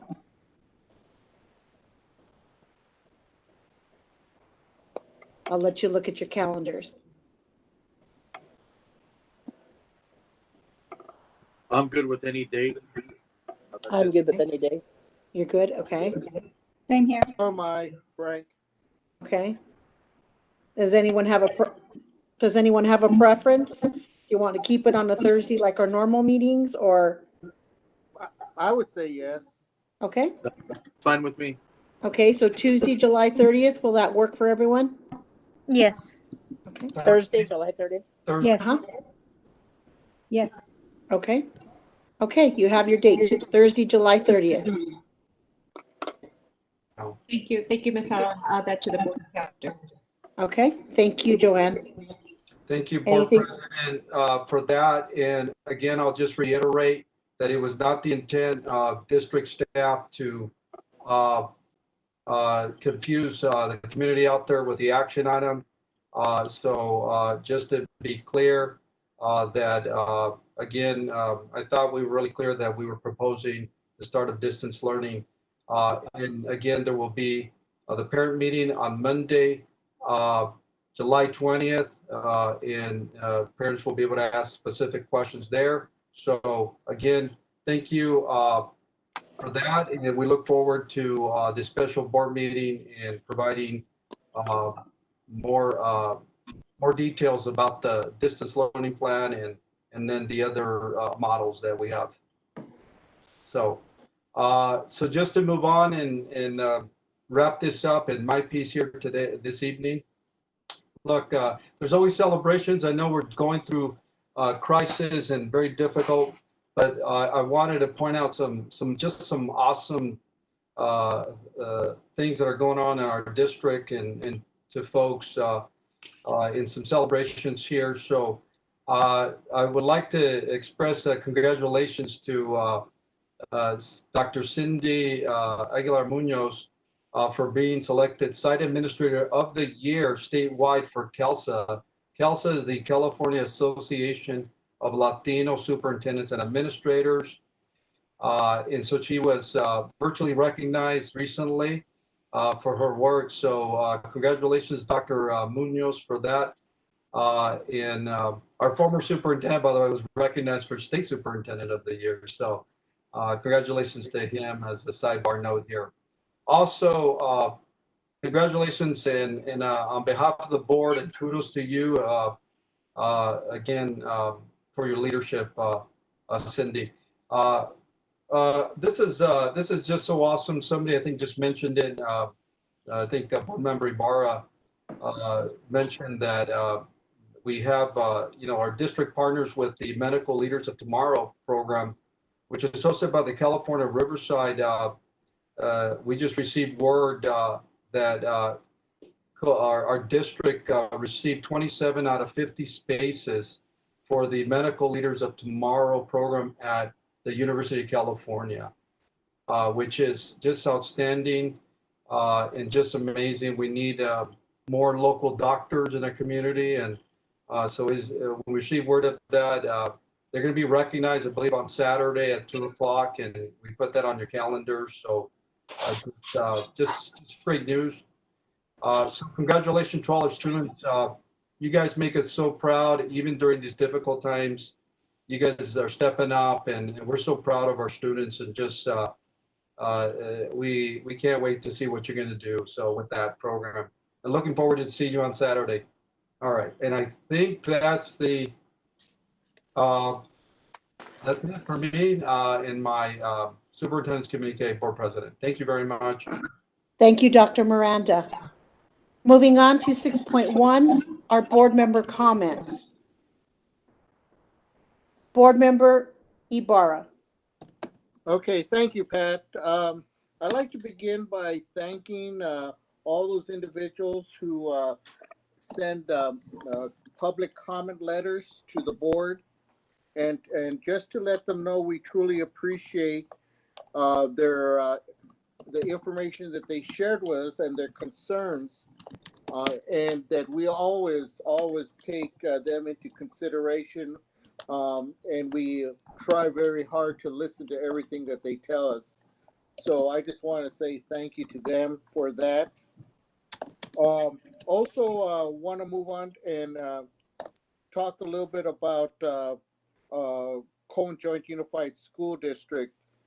Now, over the last few years, we've become probably the most innovative and progressive school district in the county of San Bernardino.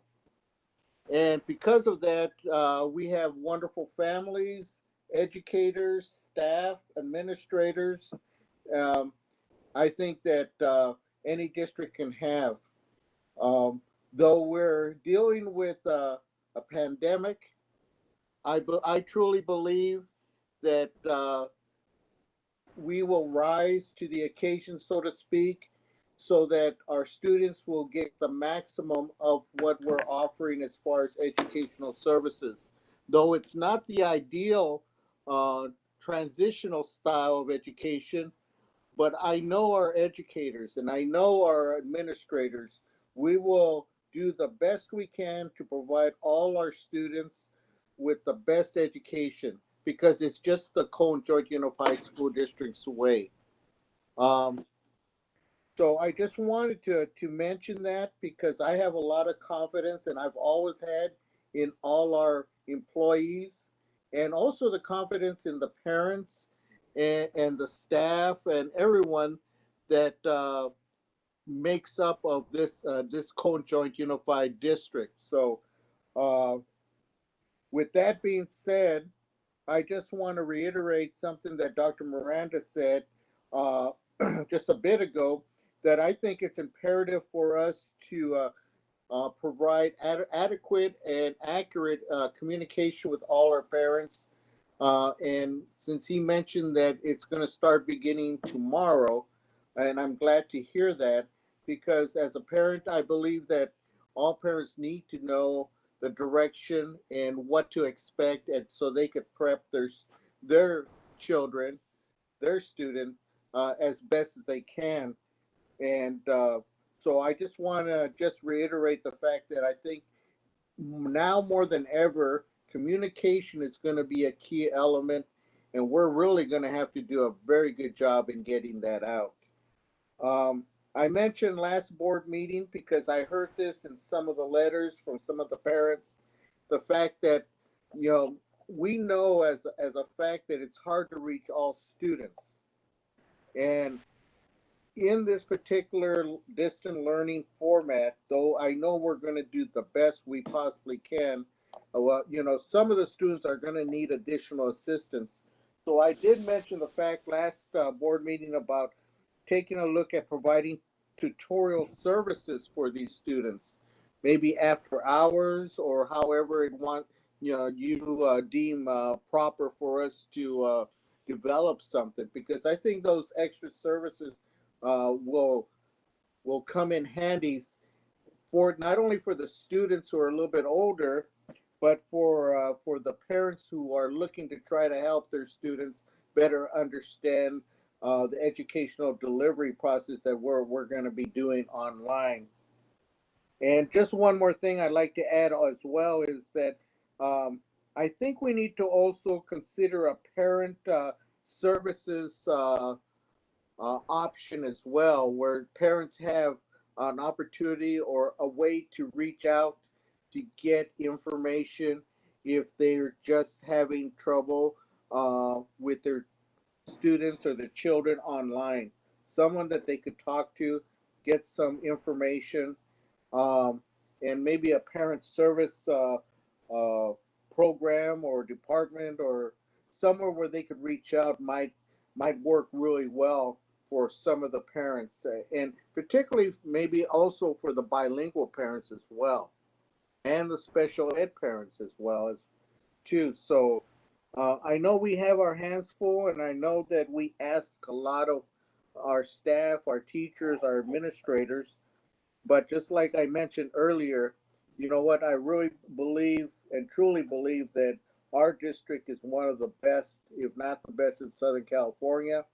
And we have very, very good individuals with the heart in the right place. And I think we could accomplish and what we're set out to do. So I just wanted to mention that. And, make ourselves all available as the school year begins, so that I know that there are going to be probably some issues that will arise, flexibility that we may have to take. I'm always open to special board meetings if we need to take them, just so that we could make sure that we're headed in the right direction.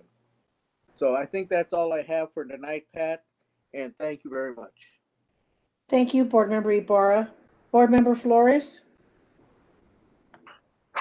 Certainly, thank you. I'll try to be brief, but I do have to start by thanking Christina Parachi for her comments, because I have to admit and agree that I think we have handled this particular item. We didn't handle it well, and I'll be clear. So last meeting, we had the presentation on the strategic plan. It was a separate presentation with the PowerPoint presentation for the board and the public. Today was the opportunity to adopt that presentation. It was not separate. It was one of the consent items. Granted, it was not pulled for discussion, which probably should have done. But the PowerPoint, the strategic plan itself, was not even attached to the item, which was surprising. So again, the item itself was not clear when you read it. So I'm thinking from the perspective of our parents, and I received a few texts myself during the meeting asking me what just happened. So while I appreciate Dr. Miranda and don't believe that there was any intent on the part of our staff to confuse the families, the employees, and the parents watching, the fact of the matter is our execution was poor, and that's exactly what we did. And it looked like we were trying to maybe bury it a little bit and be unclear about what we were doing. So we need to do a better job. I'll apologize for that to the extent that I play a role. I should have probably pulled that and made it clear. But yes, the action that was taken was to adopt the strategic plan, which means starting out in a distance learning environment. So my hope is going forward, we need to be crystal clear to the parents. I know it makes sense to us, but we live this every day. We work in this environment every day. Our parents don't. So we just have to look at these items through their perspective and make sure that we make it as clear as possible when we're making a decision as important as this one, which is how to begin the school year. So I apologize for that. As a board member to our parents, our commitment is to do better, and we have to, Dr. Miranda, do better on communicating that. And very quickly, I feel like I need to share with folks why I did ultimately support starting in a distance learning environment when I was probably the most critical, and I still am in many ways. I don't believe the quality of education is what it should be, and I have major concerns about our working and lower income students, our poor students that don't have the resources. They're going to be the most impacted. But there are a couple of realities that we need to face here. Number one, the COVID numbers are increasing places at work. This county has not met a single metric that the State Department of Public Health has put forward. We're going in the wrong direction. Infection rates are double of what they should be, and we are not seeing anything go in the downtrend. So I am concerned about the health and safety of our families, our parents, and our employees. Number two, I'm not convinced we have the adequate space or resources if we tried to bring folks back to campus. We don't have enough classrooms to social distance. We don't have enough teachers and resources to spread everything out so that we can make it as safe as possible. Number three, the governor is going to make an announcement tomorrow regarding schools. I personally fully expect him to make the decision for us and every other school district in the state. I believe he's going to announce that he expects most districts to go to a distance learning environment, not mandates that. He is looking at counties that are on the watch list. San Bernardino County is on that watch list, and I believe he's going to tie funding ultimately to distance learning. So I think he's going to do what he did to the counties when it comes to restaurants and events and make the decision for them. I fully expect that to happen tomorrow. And then lastly, what I'll say, and this is really for our parents, as I've thought about the challenge of making this decision, while I would rather see myself a hybrid or some form of bringing the kids back, the worst thing we can do to any parent, any family in trying to work through this is make a decision and then have to roll back.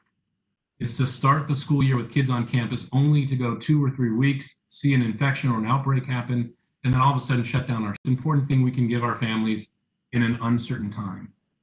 And I've talked to parents, and while they're not necessarily thrilled about distance learning, if we make a decision now and give them time to plan, to make arrangements, to at least have some sense of stability going into the school year, that's so much better than making a decision and only having to roll it back, because that would be a nightmare for myself, my family, my neighbors, friends, everybody that we know have to all of a sudden on a dime shut a school down, and then we have one school open, one school closed, that school open, that school closed. That would be an even worse environment for our parents and our students. So certainty is something, and I'll share this with again, my opinion only, but I think not only do we need to talk about starting with a distance learning environment, but almost a date certain to when we think that'll go. I don't think we should give folks false hope. If we don't believe the numbers are going to improve by September, October, or even November, then I think being direct and saying we may not be able to open our school sites until after the holiday is something that we need to consider. I'd rather set a target that we can work hard on meeting and doing it well than uncertainty back and forth. We're not sure, we're not prepared, we're not ready. Having a plan, sticking to the plan, helping our employees prepare and our parents prepare for that, I think is one of the most valuable things that we can give folks in this very difficult and uncertain time. So I wanted to share that and share why, and at the end, I did ultimately support going with distance learning, because I think that we've got to make a decision now and give parents a fighting chance so that they can make arrangements for their children, for their education, for themselves, for work, all of that. And then I hope that we can set a target date for reopening that's far enough out that we can plan and do that well and work with all of our staff to execute that plan successfully. I just wanted to share that, and I thank you, Board President Haro, and all my colleagues on the board for helping make this difficult decision, and I want to thank all the staff for the work that's done. Appreciate it. Thank you. Thank you, Board Member Flores. Board Member Thoring Ojeda. Thank you, Mrs. Haro. And thank you, Mr. Flores, for your comments. I took those very seriously as well. I think I owe Dr. Miranda an apology because I've asked him so many questions in the past 2 days that I felt like I would spend most of my time asking questions. So after our last conversation, I decided to put it in writing, and I should have said something earlier because it should have been pulled, and I know that we would have had that little glitch taken care of. I think he thought maybe I was going to pull it, so I apologize, Frank. Wow, this is such a hard time for everybody. We all have, everybody's hope is that we can have all of our kids back in school under normal conditions as soon as possible. But until this virus is under control, and we all know that that is not a possibility, not safely, because losing one life is too many. So many of my concerns that I mentioned to you, or just now that I spoke to Dr. Miranda about, were addressed in our public comments. And I do want to thank the parents and the teachers for those comments because they really are valuable. We do listen. This is a hard time for all of us because we're trying to make the best decision for every person in our Colton's family and community. It's just really tough to try to accommodate everyone, but we really need to look at the safety welfare of our students and of our staff, especially. Dr. Miranda, I mentioned I think there were 2 meetings. I know Monday's meeting is a parent meeting. That's a WebEx, and you were going to put that on the calendar. But as I recall, and I think it was in board correspondence, that there's a meeting on the 23rd. Joanne, maybe you could look that up. It was for, I believe it was staff. It was at 4 o'clock. I would hope that you could put that in our calendars as well so we can listen in and get more information as far as questions staff have and whatnot. Another concern that I wanted to bring up in something I read, I know we're going to treat Chromebooks like we do instructional materials, and they're going to be assigned to students throughout their career at our district. There were some Chromebooks I understand that were not returned, and were we able to get all of those back? If not, do we know whether or not they're functional so that by the time we start distance learning on the first day of school, we don't have all these parents saying, oh, it doesn't work now, and we've had all this time, we could have fixed it. I know we approved a lot of money tonight to repair Chromebooks, and I think that's great, or forward thinking. But I'm wondering if we have some kids who need theirs looked at, and we need to try and get those back to our schools. Probably one of my biggest concerns, and it goes along with parents who want to go to school right now, is the social and emotional learning for kids, how they're handling this whole thing. And then would like to know, and one of my questions would be, and I know maybe it'll be addressed next week when we have our meetings and probably at our board meeting, but it's important to me to know how are we utilizing our counselors right now to help these kids who are having such a difficult time? You know, what is our process, what is our procedure, and how are we utilizing them to help our kids and our families going through some really tough times? And I'd also like to know what our plan is for teachers who want to work on site. I understand that concern. They have little kids at home. It's hard to teach when you got a 3-year-old trying to get your attention. But again, we need to look at the safety of that, of having teachers together. We saw how it didn't work in Arizona over the summer with 3 people working together, and that was the same classroom. But all these things, those are just some of the things that I'd like to know a little bit more about for the safety of everyone involved. And to our community, our heart goes out to all of our families in these tough times for decisions, and we're doing the best we can and making some really important decisions because we want our kids to learn, but we want them to live long enough to learn. So thank you very much. I appreciate all the work that Dr. Miranda, you and the admin have been putting together. That's been a horrendous task, and I do appreciate all the hard work and the heartfelt work, because I know every one of you cares so much and so deeply for our kids, and I appreciate that. And with that, that's all I have. Thank you. Thank you, Board Member Thoring Ojeda. Board Member Fuentes. Thank you, Board President. First of all, yes, I also want to apologize for the not pulling of the item and discussing a little more about it. I know that our last meeting, they did present it to us, and we should have done the right thing. And I think Mr. Flores was right on that. And I just want to apologize for that also, and start with that. But I just want to ditto what Mr. Flores and Mr. Ibarra and Joanna said. I don't want to talk too much this evening, but the safety and the health and the mental health of our students was the first priority. And that's the reason for starting distant learning at the beginning of the year. And I think it's the best thing we can do. And I'm hoping the governor will decide to do that and, probably help us out with some monies for that. And I'm hoping that will happen tomorrow during his announcement. And just wanted to say thank you to Superintendent Dr. Miranda, the executive cabinet staff, everybody has worked on this plan for starting the school year and hopefully for the rest of the school year. I appreciate all your hard work. I know you guys have been working during summer break. Our IT personnel that's been working since this all started, trying to make sure that we are able to do these meetings virtually and getting all the online learning going. And I appreciate all of that from the bottom of my heart. Thank you very much to everyone. I want to thank the parents. I know it's hard sometimes having the kids at home and having to do your work.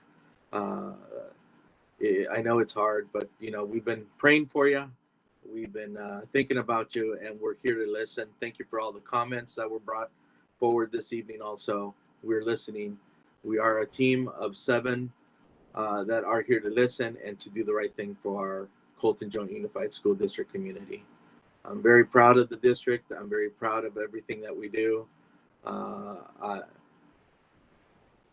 It's hard. I know it's hard, but we are moving on.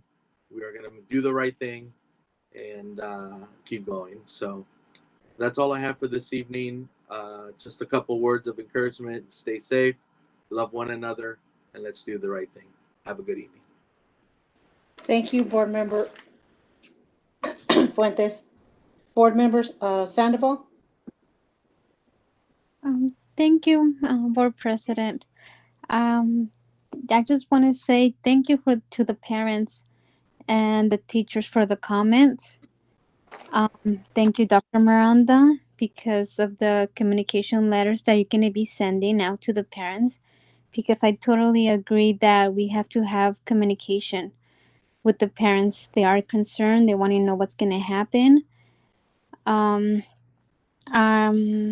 Distant learning for me, I agree, because I believe that we all want our kids to be safe. and it's better to be safe than sorry. And thank you, everybody. Thank you for the staff, teachers, and administrators. Thank you, Board Member Sandoval. Board Member Araguin? Yes.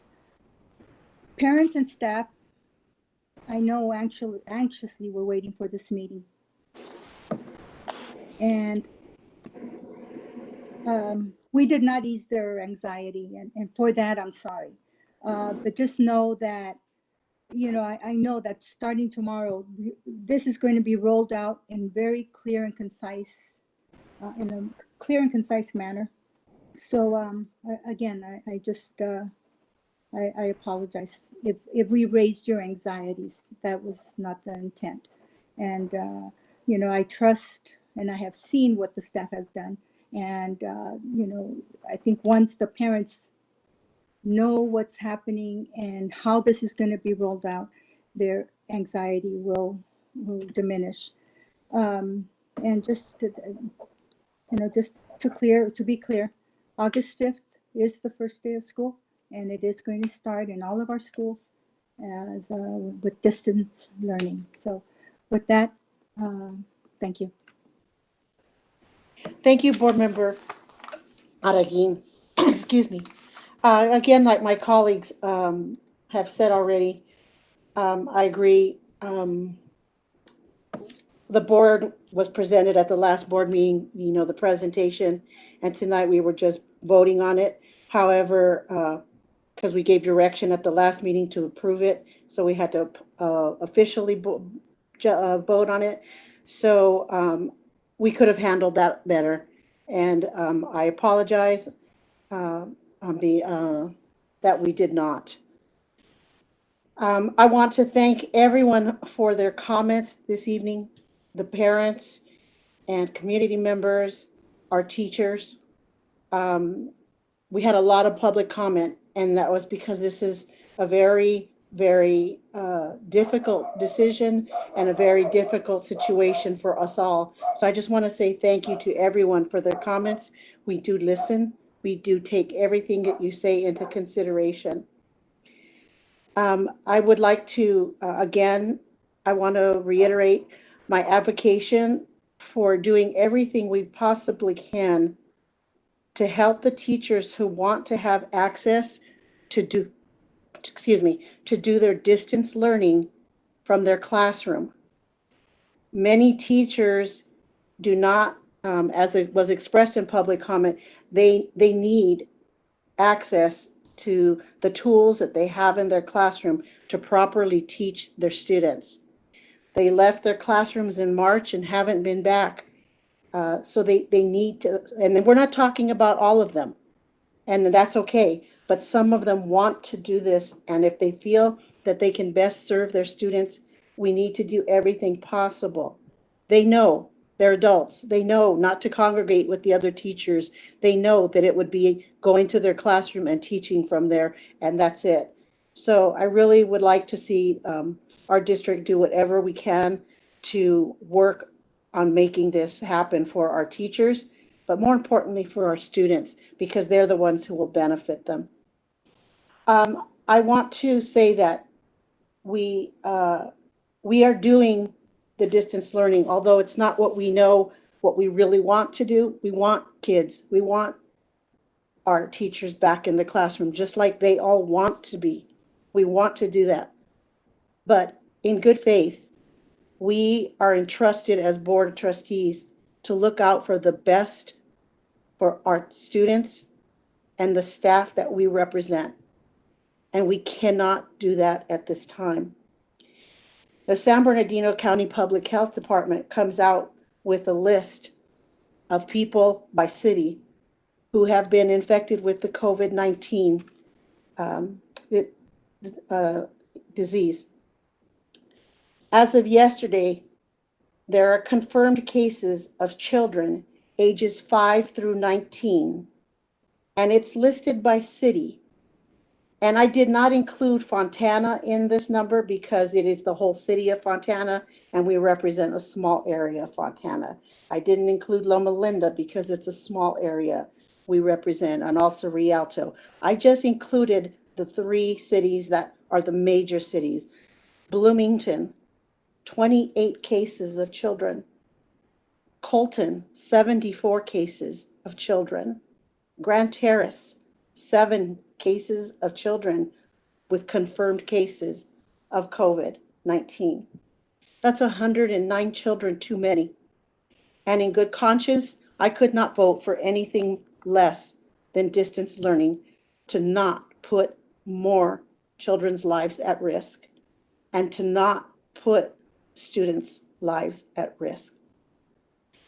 I also want to mention that as president of the board, I received a letter from a parent, and this letter was very lengthy and very heartfelt. She mentioned that as a parent of 3 children in our district, when the original survey went out in how they would like to see their children go back to school for the new school year, she chose the hybrid model because her students really miss being back in the classroom. They miss their teachers. They miss their fellow students. She wrote this letter to me today. And she also said that she now changes her mind about hybrid model because 10 days ago, although her husband is working, he's working with a mask, he wears gloves, he wears shoe covers, he was exposed to COVID-19 and has tested positive, and it has put her family in a very bad situation where her kids and her are terrified of what can happen. So again, I stress that we did the only thing we could do to protect our students and also our staff. I know not everyone agrees with the decision and they're not happy with it, but I understand, again, we are entrusted to do what we feel is the right thing to do. And with the numbers continuing to rise in San Bernardino County, I felt we had no choice. My quote for this evening is, "The time is always right to do what is right."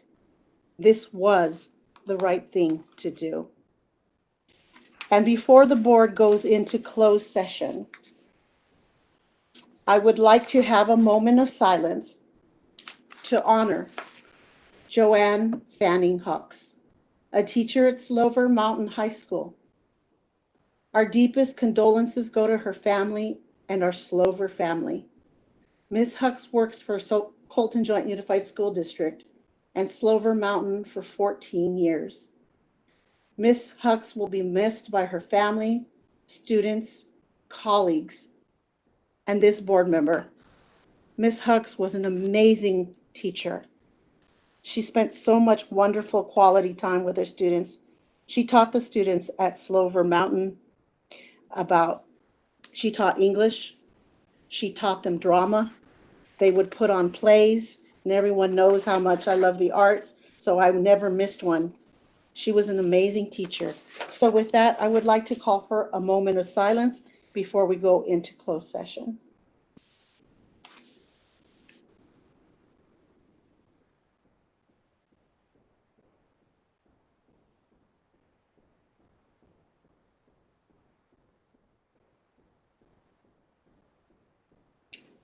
Thank you for honoring Ms. Fanning Hucks this evening. And with that, the board will go into closed session.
Jessica and Scott, the board goes to closed session. Obviously, we don't need interpretation during this time.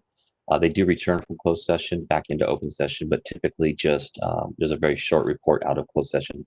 So we're finding out if we'll need you for that short report or if we can conclude your services for the meeting. So just hold on a second, please. So we'll be on standby. Thank you. Thank you.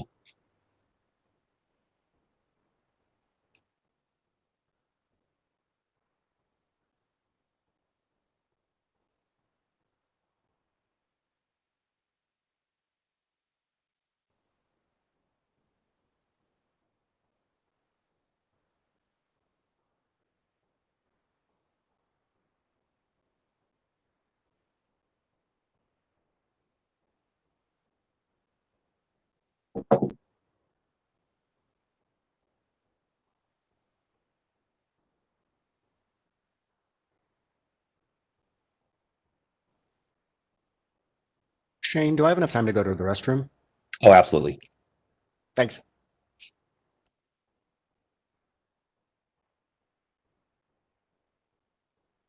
Shane, I just talked to Dr. Miranda and the sign language interpreters can be dismissed. Okay. So we may want to just say something to our audience if anybody's still watching. So I think we'll just say the board has convened to closed session. They will return from closed session back to open session with a short report out of closed session, and that will be available later. Thank you.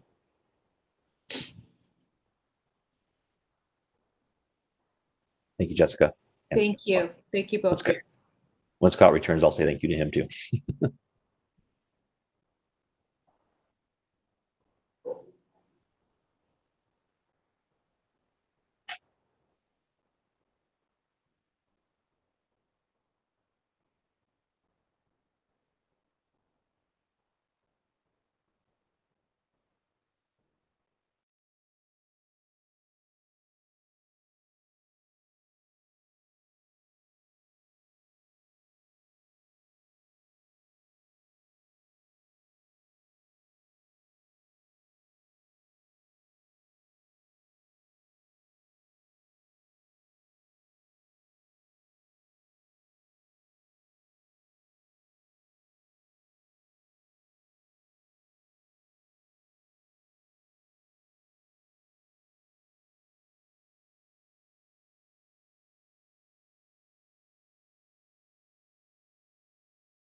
Welcome back, Scott. We've been given the green light to go ahead and let you guys be done for the evening since we have a short report out of closed session that we will need your services. So thank you so much, sir.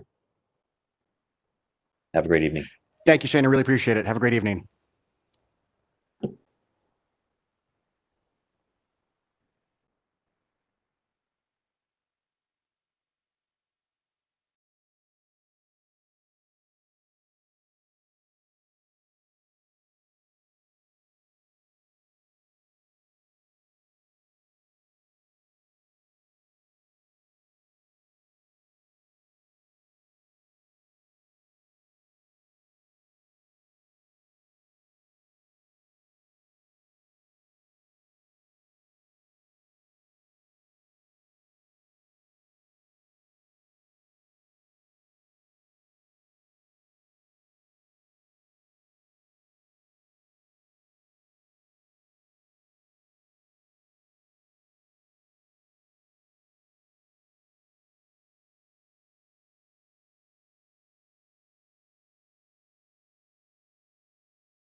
Joanne, are you there?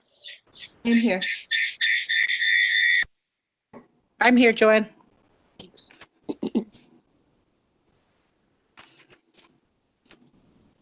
Joanne, will you let me know when everyone's back?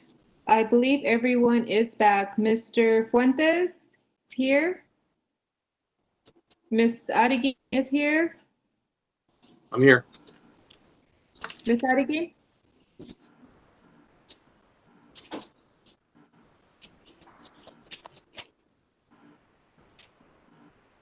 Miss Sandoval?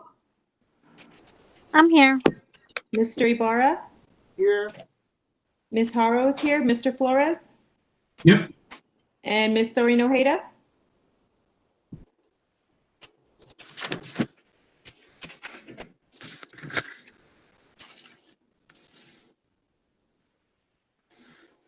Miss Adigui, are you here? I see you on. Yes, Ms. Adigui on. Yes, Okay. yes. And Miss Doreen Ojeda is on also. Okay. Sorry about that. Okay. Nope. I just want, and staff is back, I'm sure. The board is back from closed session. Moving on to 8.0, item 8.1, Personnel Public Employee Appointment Government Code 54957. On a motion by Board Member Flores and seconded by Board Member Fuentes, the board approved the following. Personnel Public Employee Appointment Government Code 549. Certificated regular staff 4. Athletic teacher, high school. Elementary counselor, Harupa.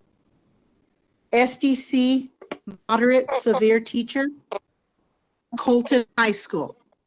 Speech therapist, PPS. Certificated coach 1. Head frosh soft football, boys. Classified coaches 4. Pep squad director co-ed, head boys, head varsity tennis girls, head varsity volleyball girls. 1 volunteer. Item 8.2, Personnel Public Employee Appointment, Government Code 54957. Mrs. Hara? Yes. Going back to that last item, it was a motion by Flores and Fuentes. Was that on a 7-0 vote? On a 7-0 vote. I'm sorry, I left that off. That's okay. Apologize.